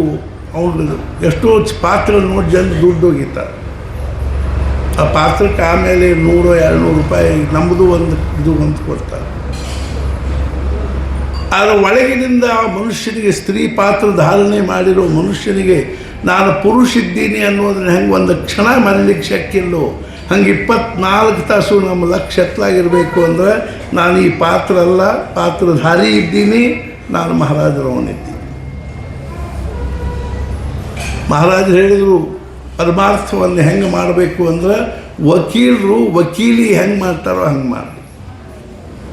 ಈ ವಕೀಲರು ಇರ್ತಾರೆ ರೀ, ಒಂದು ಕೇಸ್ ಇಡ್ತಾರೆ ಕ್ಲೈಂಟ್ಸ್ಗಳು. ಆ ಕೇಸ್ ಹೆಂಗೆ ಅವರು ಅರ್ಥಾತ್ ಏನು ಒಂದು ಆರ್ಗ್ಯುಮೆಂಟ್ ಮಾಡ್ತಿರ್ತಾರೆ ಅಂದ್ರೆ ಅಗದಿ ತಂಬದೇ ಏನು ಅನ್ನೋ ಅವ್ರ ಜೊತೆ ಆರ್ಗ್ಯುಮೆಂಟ್ ಮಾಡ್ತಾರೆ. ಅದ್ರಾಗ ಅವರ ಸಕ್ಸಸ್ ಆದರು ಅಂದ್ರೆ ಅದ್ರ ಫೀ ತೊಗೋತಾರೆ, ಸುಮ್ಮನೆ ಮತ್ತೊಂದು ಕೇಸ್ ಹಿಡಿತಾರೆ. ಇವ್ರದ್ದು ಸಕ್ಸಸ್ ಮಾಡಿ ಕೊಟ್ಟಿವಿ ಅನ್ನೋದ್ರಿಂದ ಇವ್ರಿಗೇನು ಲಾಭ ಆಗಬೇಕಾಗಿದೆ, ಇವ್ರಿಗೇನು ಸಂತೋಷ ಆಗ, ಅಥವಾ ಸಕ್ಸಸ್ ಆಗಲಿಲ್ಲ, ಜಡ್ಜ್ಮೆಂಟ್ ವಿಪರೀತ ಆಯ್ತು, ಅವರಂತ ನಾನೇನು ಮಾಡಿರಿ, ನಾ ಮಾಡೋ ಪ್ರಯತ್ನ ಮಾಡಿದೆ, ನಾನು ಫೀ ಕೊಡ್ರಿ ಅಂತ. ಹೆಂಗೆ ವಕೀಲರು ತಂಬದ ಕೇಸದ ಅನ್ನೋ ಅವ್ರ ಜೊತೆ ಆರ್ಗ್ಯುಮೆಂಟ್ ಮಾಡಿನೂ ಅದು ಆಗೋ ಪರಿಣಾಮದಲ್ಲಿ ಹೆಂಗೆ ಅದ್ರದ್ದು ಸುಖ ದುಃಖ ಹಚ್ಕೊಳ್ಳೋದಿಲ್ಲೋ ಹಂಗೆ ನಾವೇನು ಮಾಡ್ಲಿಕ್ಕೆ ಬರಬೇಕು, ಆ ವಕೀಲರು ಮಾಡಿದ ಹಂಗೆ ಪ್ರಪಂಚ ಮಾಡ್ಲಿಕ್ಕೆ ಮಾಡೋದನ್ನು ಅಗ್ದಿ ವ್ಯವಸ್ಥಿತ ಮಾಡಬೇಕು. ಮುಂದದ ಫಲ ಏನಾರ ಹಾಕ್ಬೋದು. ಮಹಾರಾಜರು ಇನ್ನೂ ಒಂದು ಉದಾಹರಣೆ ಹೇಳಿದ್ರು ಹೆಂಗೆ ಪ್ರಪಂಚ ಮಾಡ್ಲಿಕ್ಕೆ ಬರಬೇಕು. ಈಗ ಮಗಳ ಮದುವೆ ಇರ್ತದೆ, ಅಪ್ಪ ಮಡಿ ಉಟ್ಕೊಂಡು ಪುಣ್ಯವಾಚನ ಕೂಡೋದು ಅಲ್ಲಿ ತೊಡಗಿರ್ತಾರೆ. ಇವ್ರು ನಡಕ್ಕೊಬ್ಬರು ಕರಿ ಬ್ಯಾಗ್ ಹಿಡ್ಕೊಂಡು ಅಡ್ಡಾಡ್ತಿರ್ತಾರೆ ನೋಡ್ರಿ, ಹಿಂಗೆ ಮಾಡ್ಕೋತಾರೆ. ಅವ್ರೇನು ಮಾಡ್ತಾರೆ, ಹೋಗೋಲ್ಲ ಕೂಡ ಅದನ್ನ ತೊಂಬರಿ ಇಳಗು, ಇದನ್ನ ತೊಂಬರಿ, ಅದನ್ನ ಮಾಡಿರಿ, ಇದನ್ನ ಮಾಡಿರಿ ಅಂತ ಇರ್ತಾರೆ. ಇನ್ನು ಅಕ್ಕಿ ಕಾಳಿಗೆ ಬರೀ 15-20 ನಿಮಿಷ ಇರ್ತದೆ, ಇನ್ನೂ ಹಾರು ಬಂದಿರೋದಿಲ್ಲ. ಅವ್ರು ಒಂದು ಸಲ ಧಡಪಡಿಸಿರ್ತಾರೆ ಮನುಷ್ಯ, ಸ್ಕೂಟ್ರಿ ತೊಗೊಂಡೋರಿ ಹಾರು ತೊಗೊಂಬರ್ಲಗು, ಇನ್ನು 5 ನಿಮಿಷ ಉಳಿತು, 10 ನಿಮಿಷ ಉಳಿತು. ಅಲ್ಲಿ ಏನು ತನ್ನ ಮಗಳ ಮದುವೆ ಅದ ಅನ್ನೋ ಅವ್ರ ಜೊತೆ ಧಡಪಡಿಸಿರ್ತಾರೆ.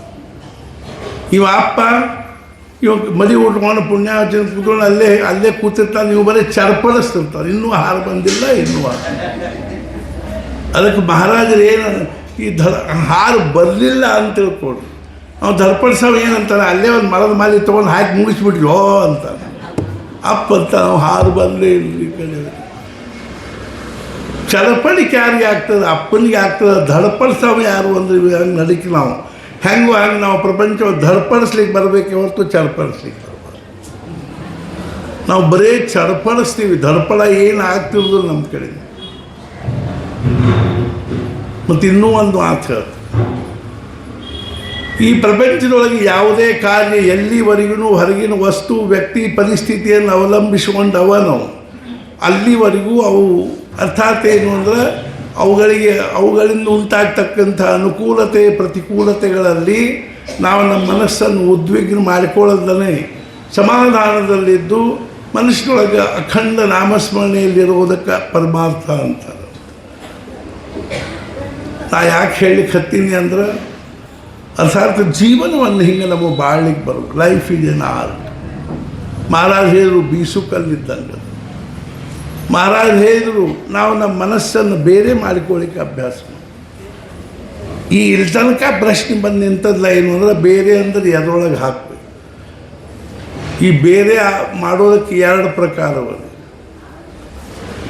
ಒಂದು ನಾವು ನೋಡ್ತೀವಿ ಈ ಬೇರೆ ಮಾಡಿಕೊಂಡು ಅವ್ರು ಹೆಂಗಿರ್ತಾರೆ ಅನ್ನೋದಕ್ಕೆ ಮೂರು ಉದಾಹರಣೆ ಅದು ಬೇರೆ ಬೇರೆ ಪದ್ಧತಿಯೊಳಗೆ ಬೇರೆ ಆಗಿರ್ತಾವೆ. ಅದು ವಾಸನಾಕ್ಕೆ ಸಂಬಂಧಪಟ್ಟದ್ದು. ಆ ವಾಸನಾದ ಸಂಬಂಧಕ್ಕನುಸಾರವಾಗಿ ಸಮಾಜದಲ್ಲಿ ಮೂರು ಪ್ರಕಾರದ ಜನ ಇರ್ತಾರೆ. ಮೂರು ಪ್ರಕಾರದವರು ಅಗದಿ ಆನಂದದಲ್ಲಿರ್ತಾರೆ. ಮೂರು ಜನ ಆನಂದದೊಳಗಿರ್ತಾರೆ. ಮೊದಲನೇದವ್ರು ಯಾರು ಅಂದ್ರೆ ಸಣ್ಣ ಕೂಸುಗಳು. ನೀವು ಎಲ್ಲರೇ ಮಲಗಿಸ್ತಾರೆ ಅಗದಿ ಆನಂದದೊಳಗೆ ಆಡ್ತಿರ್ತಾರೆ. ಎರಡನೇದವ್ರು ಯಾರು ಅಂದ್ರೆ ಆತ್ಮಜ್ಞಾನಿಗಳು, ಅವರು ಆನಂದದೊಳಗಿರ್ತಾರೆ. ಮೂರನೇದವ್ರು ಯಾರು ಅಂದ್ರೆ ಹುಚ್ಚರು. ಇವು ತಲೆ ಕೆಟ್ಟದಿರ್ತಾವೆ ನೋಡ್ರಿ. ಇತ್ಲ ಇಲ್ಲೊಬ್ಬ ಇದ್ದ ಅತ್ಲಾಗ ಓಡೋಗ್ತಾನೆ, ಅತ್ಲಾಗಿಂದ ಇತ್ಲಾಗ ಓಡೋಗ್ತಾನೆ. ಅವಾಗೇನು ಎಲ್ಲ ಆನಂದನ ಆನಂದ. ಸಣ್ಣ ಕೂಸುಗಳು ಯಾಕೆ ಆನಂದದಲ್ಲಿರ್ತಾವೆ ಅಂದ್ರೆ ಅವುಗಳಲ್ಲಿ ವಾಸನಾ ಅನ್ನೋ ಬೀಜ ಇನ್ನೂ ಮೊಳಕೆ ಒಡೆದೇ ಇಲ್ಲ. ವಾಸನಾ ಬೀಜ ಇನ್ನೂ ಮೊಳಕೆ ಒಡೆದಿಲ್ಲ. ಇನ್ನೂ ವಾಸನಾ ಶುರುವಾಗಿಲ್ಲರಿ ಅವರಲ್ಲಿ. ಆದ್ದರಿಂದ ಆನಂದವಾಗಿ ವಾಸನಾನ ದುಃಖಕ್ಕೆ ಕಾರಣ. ವಸಬಂಧನೆ ಅನ್ನೋ ಧಾತುವಿನಿಂದ ಆಗ್ತದೆ. ನಮ್ಮನ್ನು ಕಟ್ಟಿ ಹಾಕಿಬಿಟ್ಟದ ಪ್ರಪಂಚಕ್ಕೆ.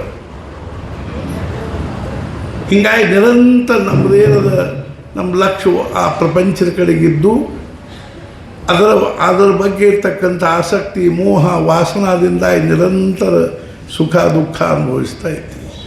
ಇನ್ನೊಬ್ರು ಯಾರು ಒಂದು ಆತ್ಮಜ್ಞಾನಿಗಳು, ಅವ್ರ ವಾಸನ ಎಲ್ಲ ಹುರಿದು ಬೀಜ ಆದಂಗೆ ಆಗಿಬಿಟ್ಟಾವ, ಮೊಳಕೆನೂ ಒಡೆಯಂಗಿಲ್ಲ. ಅದು ನಮ್ಮ ವಾಸನ ಏನು ಕ್ಷಣಕ್ಕೆ ಹೇಳ್ತಾ ಇರ್ತಾರೆ. ಈ ವಾಸನ ನಷ್ಟ ಮಾಡಬೇಕಾದ್ರೆ ಒಂದು ಕೆಲಸ ಏನು ಮಾಡಬೇಕು ನಾವು ಅಂದ್ರೆ ನಮ್ಮ ಮನಸ್ಸನ್ನು ಹೊರಗೆ ತೆಗಿಬೇಕು. ಹೊರಗೆ ತೆಗೆದು ಎಲ್ಲಿಡಬೇಕು? ಎರಡು ಪ್ರಕಾರ. ಇವರೆಲ್ಲ ಘಟಾರ ಬಿದ್ದಿರ್ತಾರೆ ನೋಡ್ರಿ ಕುಡಿದು. ಇವರು ಸಹಿತ ಆ ಮನಸ್ಸನ್ನು ಬೇರೆ ಮಾಡಿಕೊಳ್ಳಿಕ್ಕೆ ದೇಹ ಭಾವದಿಂದ ಮನಸ್ಸು ಬೇರೆ ಆಯ್ತು ಅಂದ್ರೆ ದೇಹ ಎತ್ತಲಾಗದ ಖಬರ್ ಇರಂಗಿಲ್ಲ. ದೇಹ ಏನಾದರೂ ಅನುಭವಿಸ್ಕೋತಿರುವಂಥ ಘಟಾರದಾಗ ಉಳ್ಳಾಡುವಲ್ರೆ ನಾ ಆನಂದದಲ್ಲಿದ್ದೀನಿ ಅಂತ. ಆದರೆ ಅದು ನಮ್ಮ ಸಾಧನೆ ಅಲ್ಲ. ಮತ್ತು ಏನು ಮಾಡ್ಬೇಕು ನಾವು? ಆ ಮನಸ್ಸನ್ನು ಭಗವಂತನ ನಾಮದಲ್ಲಿ ಇಡಲಿಕ್ಕೆ ಅಭ್ಯಾಸ. ಎಷ್ಟರೇ ನಮ್ಮ ಮನಸ್ಸು ಆ ಭಗವಂತನ ನಾಮದಲ್ಲಿ ತನ್ಮಯ ಆಗಬೇಕು ಅಂದರೆ ಈಗಿನ ಉದಾಹರಣೆ ಬೇಕಾದಷ್ಟು ನೋಡ್ತೀವಿ. ಮೊಬೈಲ್ ಹಿಡ್ಕೊಂಡು ಕೂತಿರ್ತಾರೆ, ಒಟ್ಟೆ ಎತ್ತಲಾಗೂ ಲಕ್ಷ್ಯ ಇರಲ್ಲ ಅವರು. ನಮ್ಗೆ ಆಶ್ಚರ್ಯ ಆಗ್ತದೆ ಎಷ್ಟು ಏಕಾಗ್ರ ಆಗಿರ್ತಾರೆ ಅದ್ರಾಗ. ಅಂದ್ರೆ ಮುಂದೆ ಬೇಕಾದಂಥ ಒಂದು ಶೋಭಾಯಾತ್ರೆ ಮೆರವಣಿಗೆ ಹೊಂಟಿರಲಿ, ಹೆಣ ಹೊಂಟಿರಲಿ, ಬೇಕಾದಿರಲಿ, ಇವ್ರದ್ದೇನು ಮೊಬೈಲ್ ನೋಡ್ಕೊಂಡು ಕೂತಿರ್ತಾರೆ. ಅದರ 1% ನಾವು ನಾಮದಲ್ಲಿ ಮನಸ್ಸು ಏಕಾಗ್ರ ಮಾಡಿದ್ರೆ ಎಂದೋ ನಮಗೆ ಸಮಾಧಾನ ಸಿಗುತ್ತೆ. ಎಷ್ಟು ಅದು ನಮಗೆ ಇದು ಅನಿವಾರ್ಯತೆ ಆಗಿಬಿಟ್ಟದ ಅಂದ್ರೆ ಇನ್ನು ಕೈಯಾಗ ಒಂದು ಇಟ್ಟಿಟ್ಟು ಹುಡುಗರು ಹುಡುಗಿಯಾರು ಇರ್ತಾವೆ, ಇಂತಿಂಥ ಮೊಬೈಲ್ ಹಿಂಗೆ ಹಿಡ್ಕೊಂಡು ಹಿಂಗೆ ಅಡ್ಡಾಡೋದು. ಎಷ್ಟರೇ ನಮಗೆ ತಲೆ ಭ್ರಮಾತ್ಮಕ ಆಗಿದೆ ಅಂತ. ಎಷ್ಟರೇ ಸೆಲ್ಫ್ ಹ್ಯಾಪ್ನಟೈಸೇಷನ್. ಇದು ಮೊಬೈಲ್ ಇಲ್ಲದೇ ಇದ್ದಾಗ ಪ್ರಪಂಚ ನಡೀಲೇ ಇಲ್ಲೇನು? ಇಲ್ಲದೇ ಇದ್ದಾಗ ನಾವು ಇದ್ದವರೆಲ್ಲರೂ ಬರೀ ದುಃಖನ ಅನುಭವಿಸ್ತಿದ್ರೆ ಈಗ ಅಷ್ಟು ಸಮಾಧಾನ ಆನಂದ ಆಗಿದೆ. ಮೊಬೈಲ್ ಇಲ್ಲದೇ ಇದ್ದಾಗ ಎಷ್ಟು ಸುಖಿ ಇದ್ದೀವಿ ನಾವು. ನಮ್ಮ ಊರಾಗ ಹಕ್ಕ್ಯಾರ ಓಣಿ, ಇತ್ಲಾಗ ಗುಡ್ಯಾರ ಓಣಿ, ಇತ್ಲ ಚಿಪ್ಪಲಕಟ್ಟ್ಯಾರ ಓಣಿ ಅಂತವು. ಗಣೇಶ ಚತುರ್ಥಿ ಒಳಗೆ ಇವಾಗ ಎಲ್ಲ ಯಾವುದೋ ಒಂದು ಕಾರ್ಯಕ್ರಮ ದೃಷ್ಟಿಯಿಂದ ವಿಠೋಬ್ದ್ರ ಗುಡ್ಯಾಗ ಊಟ ಇತ್ತು ಅಂದ್ರೆ ಎಲ್ಲ ಕಡೆಯವರು ಬರ್ತಿದ್ರು. ಅವಾಗ ನೀವೇ ಆರಾಮೇನ್ರಿ, ನೀವು ಆರಾಮೇನ್ರಿ, ಹಾಂ ನಾವು ಆರಾಮ್ ಅಂದು ಹೋದರು ಅಂದ್ರೆ ಮತ್ತೊಂದು ಊಟದ ತನಕ ಅವ್ರು ಪೂರ್ತೇಕ ಅವ್ರು ಆರಾಮ. ಈಗ ಕೂತದ ಮೊಬೈಲು, ಆರಾಮಿದ್ದಿಲ್ಲೋ, ಊಟ ಮಾಡಿದಿಲ್ಲೋ, ತಿಂದಿಲ್ಲೋ, ಕುಡಿದಿಲ್ಲೋ, ಎಷ್ಟು ಮಾತಾಡೋದಿರ್ತದೆ ರೀ ಮಕ್ಕಳ ಜೊತೆಗೆ, ಹೆಂಡತಿ ಜೊತೆಗೆ, ಮನೆಯವ್ರ ಜೊತೆಗೆ. ಏನಷ್ಟು ಮಾತಾಡುವ ಅವಶ್ಯಕತೆ ಇಲ್ಲ. ಚಪ್ಪಲ್ ಹಾಕ್ಕೊಂಡಿಲ್ಲೋ, ಸಾಲಿಗೆ ಹೊಂಟಿ ಇಲ್ಲೋ, ಕಾಲ ಚಪ್ಪಲ್ ಹಾಕ್ಕೊಂಡು ಇಲ್ಲೋ, ಬ್ಯಾಗ್ ತಗೊಂಡು ಇಲ್ಲೋ. ಹೀಗಾಗಿ ಮನಸ್ಸು 24 ತಾಸು ಉದ್ವಿ. ಆ ಮನಸ್ಸನ್ನು ತೆಗೆದು ಭಗವಂತನ ನಾಮದಲ್ಲಿಟ್ಟದ್ದಾದರೆ ದೇಹ ಪ್ರಾರಬ್ಧಾನುಸಾರವಾಗಿ ಅಥವಾ ಗ್ರಹಗಳ ಗತಿಗೆ ಅನುಸಾರವಾಗಿ ಏನಾದರೂ ಅನುಭವಿಸುತ್ತಾ ಇರಬಾರ್ದು. ಮನುಷ್ಯಾಂತ ನಿರೀಕ್ಷೆ. ಇದಕ್ಕೆ ನಾವು ಅಧ್ಯಾತ್ಮ ಅನ್ನೋದು. ಪರಿಸ್ಥಿತಿ ನಿರಪೇಕ್ಷ ಸಮಾಧಾನ ಅಂದರೆ ಅಧ್ಯಾತ್ಮ. ಪರಿಸ್ಥಿತಿ ಬೇಕಾದಂಗೆ ಇರ್ಕೋಲ್ತಕ್ಕ, ಅನಾನುಕೂಲತೆಯ ಒಂದು ಹೊರೆ ಇರ್ಕೋಲ್ತಕ್ಕ ನಮ್ಮ ಪ್ರಪಂಚದಾಗ ಸಮಾಧಾನಲೇ ಇರ್ಲಿಕ್ಕೆ ಬರ್ತಿತ್ತು ಅಂದ್ರೆ ಅದು ಅಧ್ಯಾತ್ಮ ಅಂತ.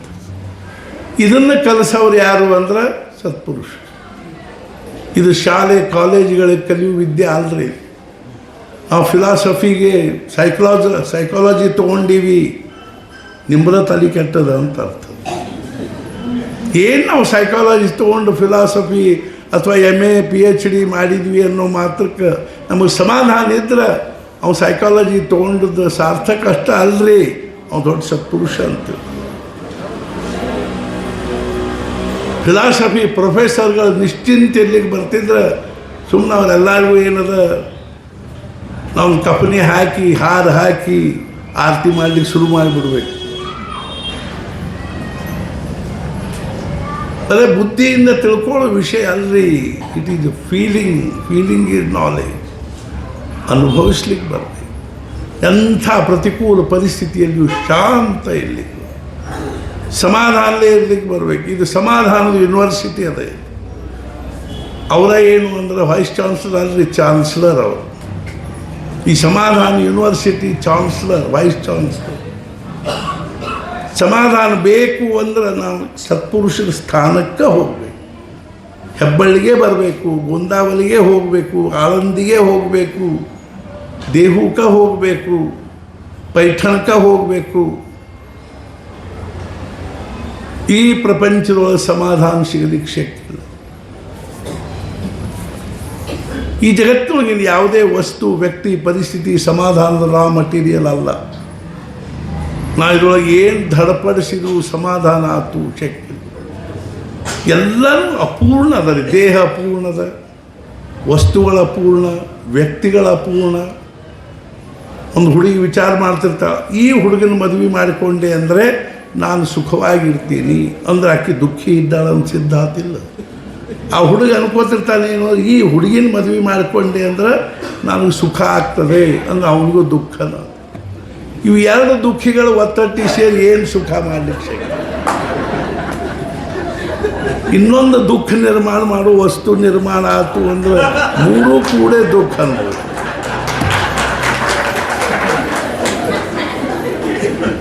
ಇನ್ನು ಚಪ್ಪಾಳಿ ಬಾರಿಸಿದವ್ರು ನಾವು ಇದ್ರಾಗಿಂದ ಈ ದುಃಖದಾಗಿಂದ ಹೊರಗೆ ಬರ್ತೀವ್ರಿ ಅನ್ನಂಗ. ಮತ್ತು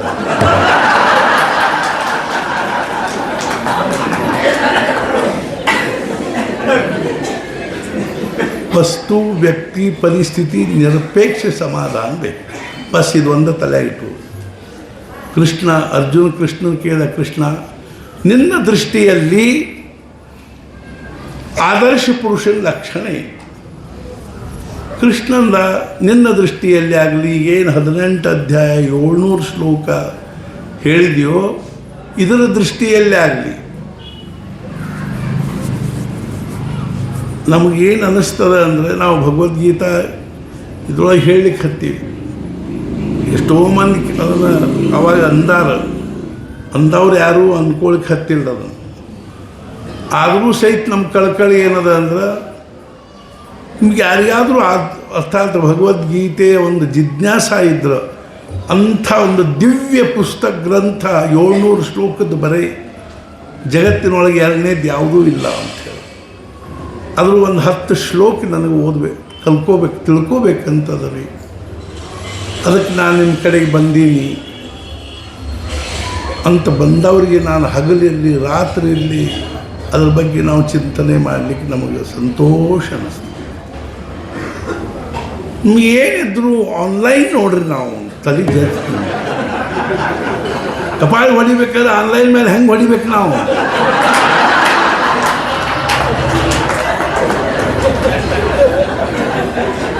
ಪ್ರಶ್ನೆ ಇಲ್ಲಿ ಬರ್ತದೆ ನಮಗೆ. ಏನಾದ್ರು ತಪ್ಪಿದ್ರಪ್ಪ ಅದು ಕಪಾಳಿ ಹೊಡಿಬೇಕನ್ನಿಸ್ತು, ಎಲ್ಲಿ ಹೊಡಿಬೇಕು ನಾವು? ಆನ್ಲೈನ್ ಮೇಲೆ ಓದಿ ಪರಮಾರ್ಥ ಆಗೋದಿಲ್ಲ. ಈಗ ನೋಡ್ರಿ, ಗವೈಗಳ ಬೆನ್ನು ಹತ್ತಿ ಅಡ್ಡಾಡ್ತಾರೆ. ಅಲ್ಲಿ ಅವ ಹರೀಶ್ ಬಂದಿದ್ದ, 10 ಮಂದಿ ಅವನ ಹಿಂದಿಂದ ಹಿಂದೆ ಬಂದೂಕ್ ಹಾಕ್ಕೊಂಡವ್ರ ಗತೆ ಕೊಳಲು ಹಾಕ್ಕೊಂಡು ಬಂದಿದ್ರು ಎಲ್ಲರೂ. ಅವನ ಹಿಂದಿಂದ ಅಡ್ಡಾಡ್ತಾರೆ. ಇವ್ರೇನು ಎಲ್ಲಿ ಬೆನ್ನಿಗೆ ಒಂದೊಂದೆಲ್ಲೋ ಏನು ಇದು ನೋ ಏನು ಬಂದೂಕ್ ಹೋಗಿಂದು ಕೋಪಿಸ್ತು ಕೇಳಿ ಏನಿದು ಬೆನ್ನ ಮೇಲೆ ಕೊಳಲ್ರಿ ಅದು ಫ್ಲೂಟ್. ಅವರು ಎಷ್ಟು ಮಂದಿ ನಾನು ನೋಡಿದಿಲ್ಲ ಏನು ಅಂದ್ರೆ ಆ ಭೀಮಸೇನ್ ಜೋಶಿ ಬೆನ್ನು ಹತ್ತಿ ಅಡ್ಡಾಡ್ತಾರೆ. ಅವನ ಮನ್ಯಾಗ ಭಾಂಡಿ ತೊಳಿತಾರೆ ರೀ. ಭೀಮಸೇನ್ ಜೋಶಿನ ಸವೈಗಂಧರ್ವ ಮನೆ ಒಳಗೆ ಭಾಂಡಿ ತೊಳಿತಿದ್ದ, ನೀರು ತುಂಬುತ್ತಿದ್ದ.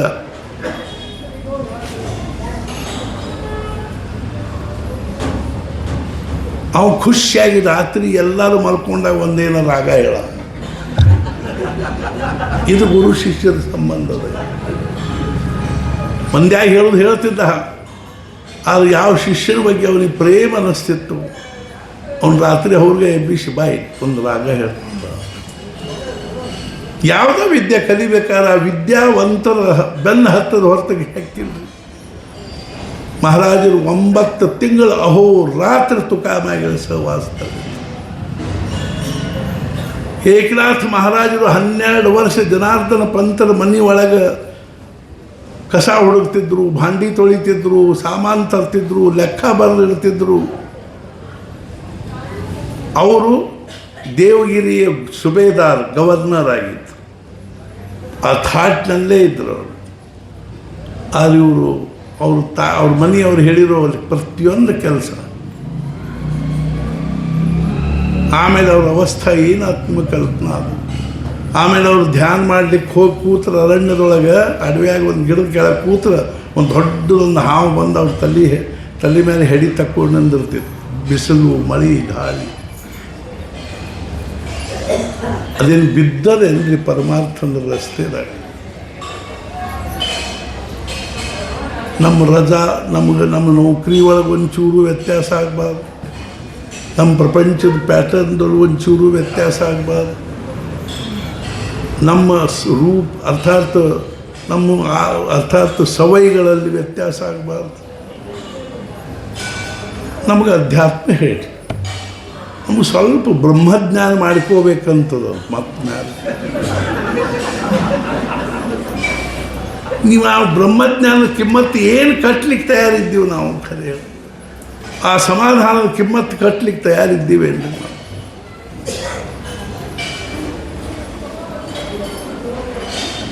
ತಿಳ್ಕೊಳ್ತ. ಆದರೂ ಭಾಗ್ಯದ ನಮ್ಮದು. ಎಂದೋ ನಮಗೆ ಬೇಕನ್ನಿಸಿದಾಗ ಕೊಡ್ಲಿಕ್ಕೆ ತಯಾರಾಗಿ ಕೂತಾರೆ. ಮಹಾರಾಜರು ಎಷ್ಟು ಕಳಕಳಿಯಿಂದ ಹೇಳಿದರು, ಕೇಶರ ಕಸ್ತೂರಿ ಅಂಗಡಿ ಇಟ್ಕೊಂಡು ಕೂತೀನಿ. ಎಷ್ಟು ಸಲ ಹೇಳೋದಿರ್ತದೆ ಅದನ್ನು. ನಾನು ಕೇಶರ ಕಸ್ತೂರಿ 1ನೇ ನಂಬರ್ ಕೇಶರ ಕಸ್ತೂರಿ ಅಂಗಡಿ ಇಟ್ಕೊಂಡು ಕೂತೀನಿ. ಬರೋ ಗಿರಾಕಿ ಎಲ್ಲ ಬರೀ ಇಂಗು ಜೀರಿಗೆ ಗಿರಾಕಿ ಬರ್ತಾರೆ. ಮಕ್ಕಳಿಲ್ರಿ, ಅದಿಲ್ರಿ, ಇದಿಲ್ರಿ, ಪ್ರಪಂಚದ ದುಡ್ಡಿಲ್ರಿ, ವ್ಯವಹಾರ ಇಲ್ರಿ. ಎಷ್ಟು ಅವ್ರಿಗೆ ಇದು ಅನಿಸ್ತಿಲ್ಲ. ಆದರೂ ಅವ್ರು ಬಿಡಂಗಿಲ್ಲ. ಮಹಾರಾಜ್ ಹೇಳಿದರು, ನೀವು ಒಂದು ಸಲ ನನ್ನ ಮುಂದೆ ಬಂದು ನಿಂತು, ಮಹಾರಾಜ್ ನಾನು ನಿಮ್ಮವನಾದೆ ಅಂದ್ರೆ ನಿಮ್ಮನ್ನು 7 ಜನ್ಮಕ್ಕೂ ನಾ ಬಿಡೋದಿಲ್ಲ, ನಿಮ್ಮನ್ನು ಉದ್ಧಾರ ಮಾಡೇ ತೀರ್ತೀನಿ ಅಂತ. ನಾ ಯಾರನ್ನೂ ಒಂದು ಸಲ ಸ್ವೀಕಾರ ಮಾಡಿ ನಾವು ಕೈ ಬಿಡೋದಿಲ್ಲ. ಯಾರ ಬಾಯಲ್ಲಿ ಭಗವಂತನ ನಾಮದನೋ ಅವ್ರ ಬಾಗಿಲ್ದಾಗ ನಾನು ನಾಯಿಗತೆ ಉಳ್ಳಾಡ್ತಿರ್ತೀನಿ ಅಂಥೇಳಿ. ಯಾರ ಮನಸ್ಸಿನ ಸಮಾಧಾನ ಇಲ್ಲೋ ಅಲ್ಲಿ ನನಗೆ ವಾಸ ಮಾಡಲಿಕ್ಕೆ ಮನಸ್ಸಿಗೆ ಬಹಳ ಚಡಪಡಿಕೆ ಆಗ್ತದೆ. समाधान चित्त राहे समाधान हेचि देवाचे दर्शन. ನಮ್ಮ ಚಿತ್ತ ಸಮಾಧಾನದಲ್ಲಿದ್ದರೆ ಮಾತ್ರ ದೇವರ ದರ್ಶನ. ಅದ ದೇವರ ದರ್ಶನ, ಮತ್ತೊಂದು ಏನಿಲ್ಲ. ಇದಕ್ಕೋ ಭಾಗ್ಯದ ರೀ ಸದ್ಗುರುಗಳು ನಮಗೆ ಪ್ರಾಪ್ತ ಆಗ್ಯಾರ. ಹೊರಗೆ ಪ್ರಪಂಚ ಘೋರ ಅದ. ಸಂಸಾರ ಘೋರ ಗಹನೆ ಚರತೋ ಮುರಾರೆ ಮಾರೋಗ್ರ ಭೀಕರ ಮೃಗ ಪ್ರವರಾರ್ದಿತಸ್ಯ ಆರ್ತಸ್ಯ ಮತ್ಸರ ನಿದಾಗ ನಿಪೀಡಿತಸ್ಯ ಲಕ್ಷ್ಮೀ ನೃಸಿಂಹ ಮಮ ದೇಹಿ ಕರಾವಲಂಬಂ. ಗೊಂಡಾರಣ್ರಿ ಸಂಸಾರ. ಸಂಸಾರ ಕೂಪಮತಿ ಘೋರ ಮಗಾಧ ಮೂಲಂ ಸಂಪಾಪ್ಯ ದುಃಖ ಶತ ಸರ್ಪ ಸಮಾಕುಲಸ್ಯ. ಸಂಸಾರ ಅಂದ್ರೆ ಒಂದು ಹಾಳು ಭಾವಿದ್ದಂಗೆ. ಸಂಸಾರ ಸಾಗರ ಕರಾಲ ಕಾಲ ನಕ್ರಗ್ರಹ ಗ್ರಸರ ವಿಗ್ರಹ ನಿಗ್ರಹಸ್ಯ. ಸಂಸಾರ ಅಂದ್ರೆ ಸಾಗರ. ಸಂಸಾರೇ ಸುಖಸ್ಯ ಗಂಧ ಮಾತ್ರಮಪಿ ನಾಸ್ತಿ. संसार केला, नामस्मरण केला तो वाया गेला, ऐसा न देखला नाही. अर्थात ಏನು ಅಂದರೆ ಸಂಸಾರ केला तो सुखी झाला, ऐसा न देखला नाही. ಇದ್ರ ಬಿಡಬೇಕೇನ್ರಿ, ಬಿಡಬೇಕಾದ್ದಿಲ್ಲ. ನಾಟಕದಾಗ ಹೆಂಗೆ ಪಾತ್ರ ಮಾಡ್ತೀವಿ ಹಂಗೆ. ಅರ್ಥಾತ್ ನಾವು ನಮ್ಮ ಮನಸ್ಸನ್ನು ಭಗವಂತನ ನಾಮದಲ್ಲಿ ಇಡ್ಲಿಕ್ಕೆ ಬರ್ತೇವೆ. ಕೂತಾಗ, ನಿಂತಾಗ, ಹೋಗುವಾಗ, ಬರುವಾಗ, ತಿನ್ನುವಾಗ, ಕುಡಿಯುವಾಗ ಏನು ಖರ್ಚಾಗ್ತದೆ ನಮ್ಮದು.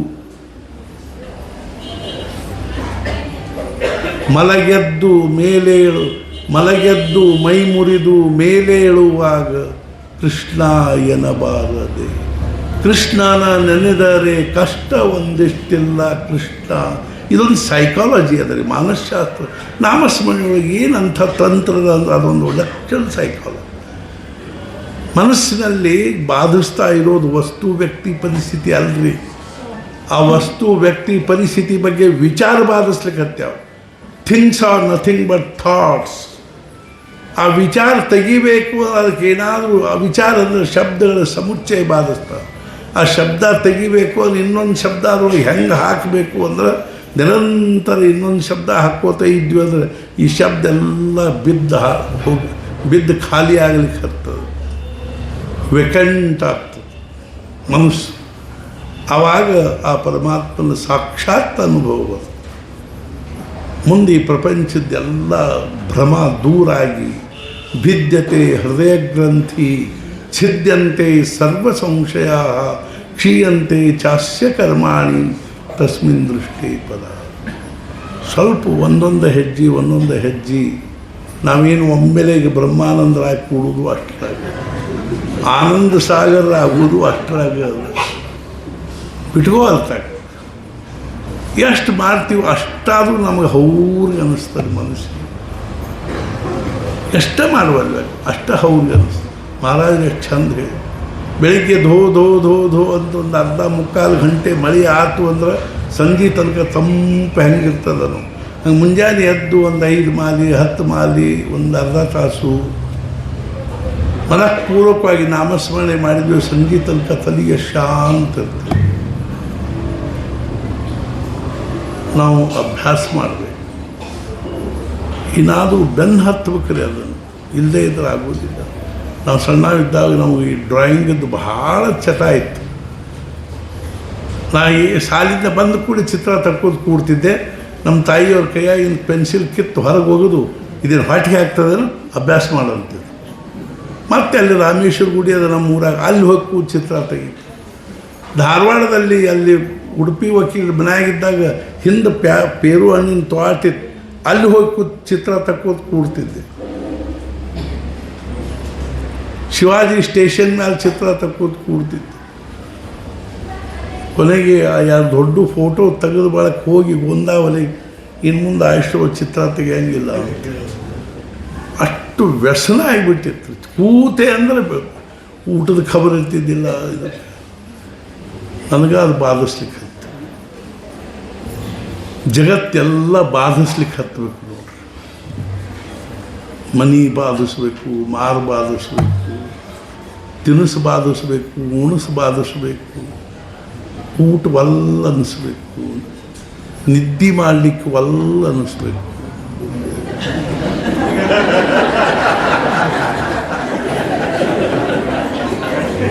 ಖರೆ ನಿಮಗೆ ಖರೆ ಹೇಳ್ತೀನಿ. ಅವಾಗ ನಾನು ಪ್ರತಿ ದಿವಸ ತಪ್ಪದ ಮಧ್ಯಾಹ್ನ ಮಲ್ಕೋತಿದ್ದೆ.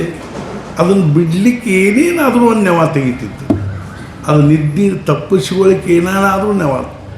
ಮತ್ತು ನಮ್ಮ ಸಂತೋಷ ಅದು ಹಂಗಿಲ್ಲ, ಇದು ಹಿಂಗಿಲ್ಲ, ನೀವು ಮಲ್ಕೊಡ್ರಿ. ಖರೆ ಅಂದರೂ ಏನೇನಾದರೂ ಒಳಗೆ ಮನಸ್ಸಿನಾಗ ಒಂದು ನೆವ ತೆಗೆದು ಆ ನಿದ್ದೆ ತಪ್ಪಿಸು. झोपला की संपला, जो सोया सो खोया. ನಿದ್ದೆ ಬಹಳಷ್ಟು ಆಗಬೇಕು ಅನ್ನೋದೇನು ಕಂಪಲ್ಸರಿ ಇಲ್ಲರಿ. ನಮ್ಮಂಥವ್ರಿಗೆ ಅರ್ಥಾತ್ ಈ ನಮ್ಮದು ಪರಿಶ್ರಮ ಏನದ ರೀ, ನಮ್ಮ ನಿದ್ದೆ ದೇಹಕ್ಕಲ್ಲ ಮನಸ್ಸಿಗಾಗುವುದಿರ್ತದೆ. ದೇಹಕ್ಕೆ ಅಲ್ಲ, ಮನಸ್ಸಿಗಲ್ಲ ದೇಹಕ್ಕೆ ಆಗುವುದಿರ್ತದೆ. ದೇಹದ ಪರಿಶ್ರಮ ತಕ್ಕ ದೇಹಕ್ಕೆ ಒಂದು ವಿಶ್ರಾಂತಿ ಆಯ್ತು. ನಾವೇನು ಕಲ್ಲು ಹೊಡಿಲಿಕ್ಕೆ ಹೋಗ್ತೀವಿ, ನೆಗಲ ಹೊಡ್ಲಿಕ್ಕೆ ಹೋಗ್ತೀವಿ, ನಟ್ ಕಡ್ಲಿಕ್ಕೆ ಹೋಗ್ತೀವಿ. ದೇಹಕ್ಕೆ ಎಷ್ಟು ವಿಶ್ರಾಂತಿ ಆದರೂ ಸಾಕು. ಖರೆ ಹೇಳಬೇಕು ಅಂದರೆ 2.5 to 3 ತಾಸು ದೇಹಕ್ಕೆ ವಿಶ್ರಾಂತಿ ಆದ್ರೆ ಸಾಕು. ಮನಸ್ಸಿಗೆ ಸಮಾಧಾನ ಇರೋದಿಲ್ಲ ಅಂತ ತಿಳ್ಕೊಂಡು ಮಲ್ಕೋತೀವಿ ಅಷ್ಟೆ. ಮನಸ್ಸು ಸಮಾಧಾನದಲ್ಲಿದ್ದರೆ 2.5-3 ತಾಸು ನಿದ್ದೆ ದೇಹಕ್ಕೆ ಸಾಕು. ನರ್ವ್ ಸಿಸ್ಟಮ್ ಏನದಲ್ಲ ಅದು ಲೂಸ್ ಆಗ್ತದೆ. ಅಷ್ಟಾದ ಕೂಡಲೇ ದೇಹ ಫ್ರೆಶ್ ಆಗ್ತದೆ. ಏನಾರೇ ಮಾಡಿ ಒಟ್ಟು ಮಾಡೋಣ, ನಾನು ನೀವು ಕೂಡಿ.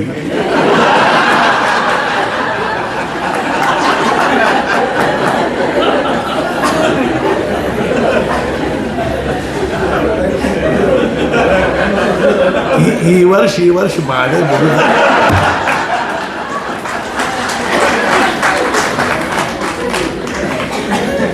ನೀವು ಎಲ್ಲರೂ ಶರ್ಟ್ ಹೊರಗೆ ತಯಾರಾಗ್ರಿ.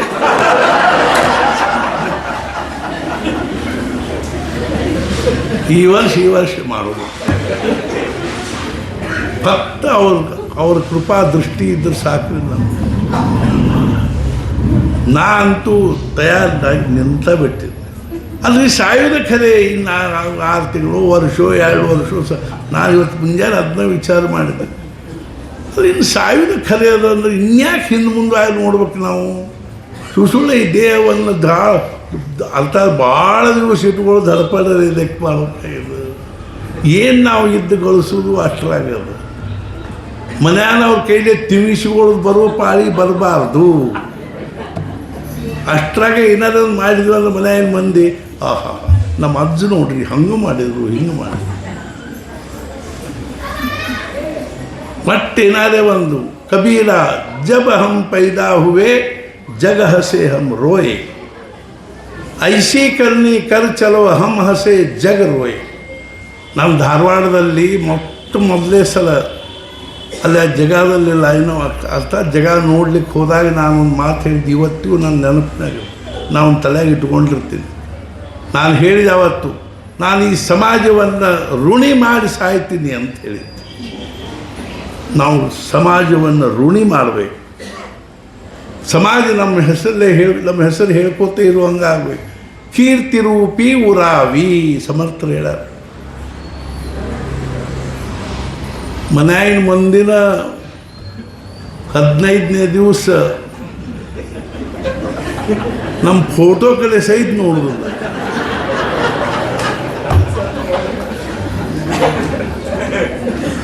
ವರ್ಷ 70 ಆಗೋದಾಗ ಶ್ರಾದ್ದದ ತಿಥಿ ಸಹಿತ ನೆನಪಿರೋದಿಲ್ಲ.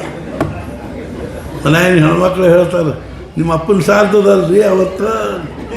ಹೌದಲ್ಲ, ಗೊತ್ತೇ ಇಲ್ಲ, ನೆನಪೇ ಇಲ್ಲ.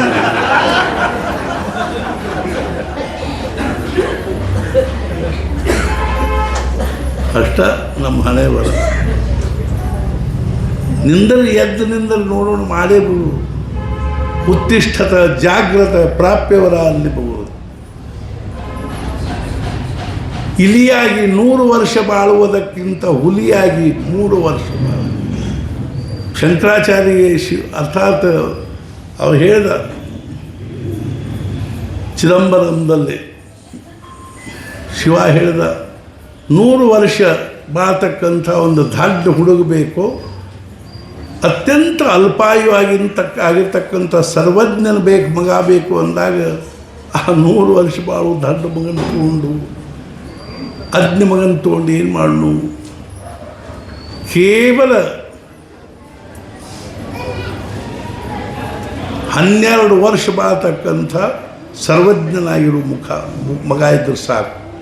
ಶಂಕರಾಚಾರ್ಯ ಹುಟ್ಟಿದಲ್ಲಿ 12ನೇ ವರ್ಷಕ್ಕೆ ಸನ್ಯಾಸ ತಗೋತೀವಿ ಅಂದರು. ಸನ್ಯಾಸ ತಗೊಳ್ಳಿಕ್ಕೆ ಸಿದ್ಧ ಆದ ಕೂಡಲೇ ಮತ್ತೆ 12 ವರ್ಷ ಅಲ್ಲ 8 ವರ್ಷದ ಮಗ ಆಯಿತು. ಮುಂಚೆ 8 ವರ್ಷದ ಹುಡುಗಬೇಕು, 100 ವರ್ಷ 8 ವರ್ಷ 8 ವರ್ಷ ಇದ್ದದ್ದು 16, 16 ಇದ್ದದ್ದು 32. ಹೆಂಗೋ ಹಂಗೆ ಆಯುಷ್ಯ ಎಷ್ಟರೇ ಇರ್ಕೋವರ್ತ ಎಂದರೆ ಹೋಗುವಲ್ವೇ, ಏನಾದರೂ ಮಾಡಿ ಹೋಗುವುದು. ನೀವೇನು ಮಾಡಬೇಡ್ರಿ, ಸ್ವಸ್ಥ ಮನ್ಯಾಗ ಕೂತು 24 ತಾಸು ನಾಮಸ್ಮರಣೆ ಮಾಡಿ. ರಿಟೈರ್ ಆದವ್ರಂತೂ ಖರೆ ಅಂದರು ಇತ್ಲಾಗ ಕಡ್ಡಿ ಇತ್ಲಾಗ ಎತ್ತಿಡ್ಬೇಡ್ರಿ ಮನ್ಯಾಗ. ನಾವು ನಮಗೂ ಅಷ್ಟು ಬೇಕಾಗಿತ್ತು ರೀ. ನಾವು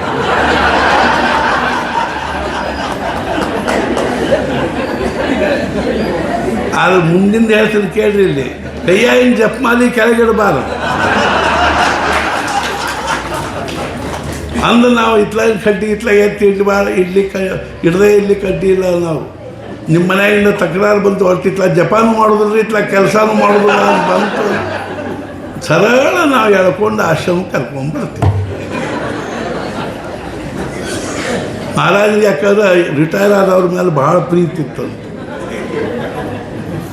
ನೀವು ರಿಟೈರ್ ಆದವ್ರು ಒಂದು ಲೀಸ್ಟ್ ಮಾಡಿದ್ದೀನಿ ನಾನು. ಅವ್ರ ಹೆಸರಲ್ಲೇ ಪ್ರತಿ ದಿವಸ ಇಲ್ಲಿ 13,000 ಜಪ ಸಂಕಲ್ಪ ಮಾಡಿ ಆ ಲೀಸ್ಟ್ ಮುಂದಿಟ್ಕೊಂಡು ಅವ್ರಿಗೆಲ್ಲರಿಗೂ ನಾವು ಮೆಸೇಜ್ ಕಳಿಸ್ಬಿಡ್ತೀವಿ. ನಿಮ್ಮ ಹೆಸರಲ್ಲಿ ನಾವು ಮಹಾರಾಜರ ಮುಂದೆ ಪ್ರತಿ ದಿವಸ 13,000 ಜಪ ಮಾಡೀವಿ, ನೀವು ತಿಂಗಳಿಗೆ ಒಮ್ಮೆ ರಿಪೋರ್ಟ್ ಒಪ್ಪಿಸ್ಬೇಕು. ಹಂಗೇನು ಮಾಡೋದಿಲ್ರ ಗಾಳಿ.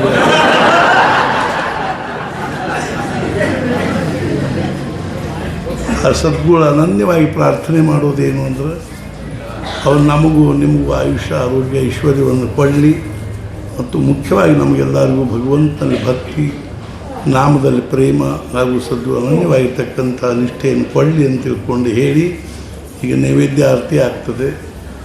ಎಲ್ಲರೂ ಇವತ್ತು ಉಪವಾಸಕ್ಕನುಸಾರವಾಗಿ ಲೈಟ್ ಆಹಾರ ತಗೊಳ್ರಿ. ಲೈಟಾದ ಆಹಾರ ತಗೊಂಡು ಬೆಳತನಕ ಜಾಗರಣೆ ಮಾಡಿ ನಾಳೆ ಮುಂಜಾನೆ ಬರೋಬ್ಬರಿ ಸೂರ್ಯ ಉದಯಕ್ಕೆ ಪ್ರಸಾದ ಮಾಡಿಕೊಂಡವರ ತಣ್ಣೊಂದು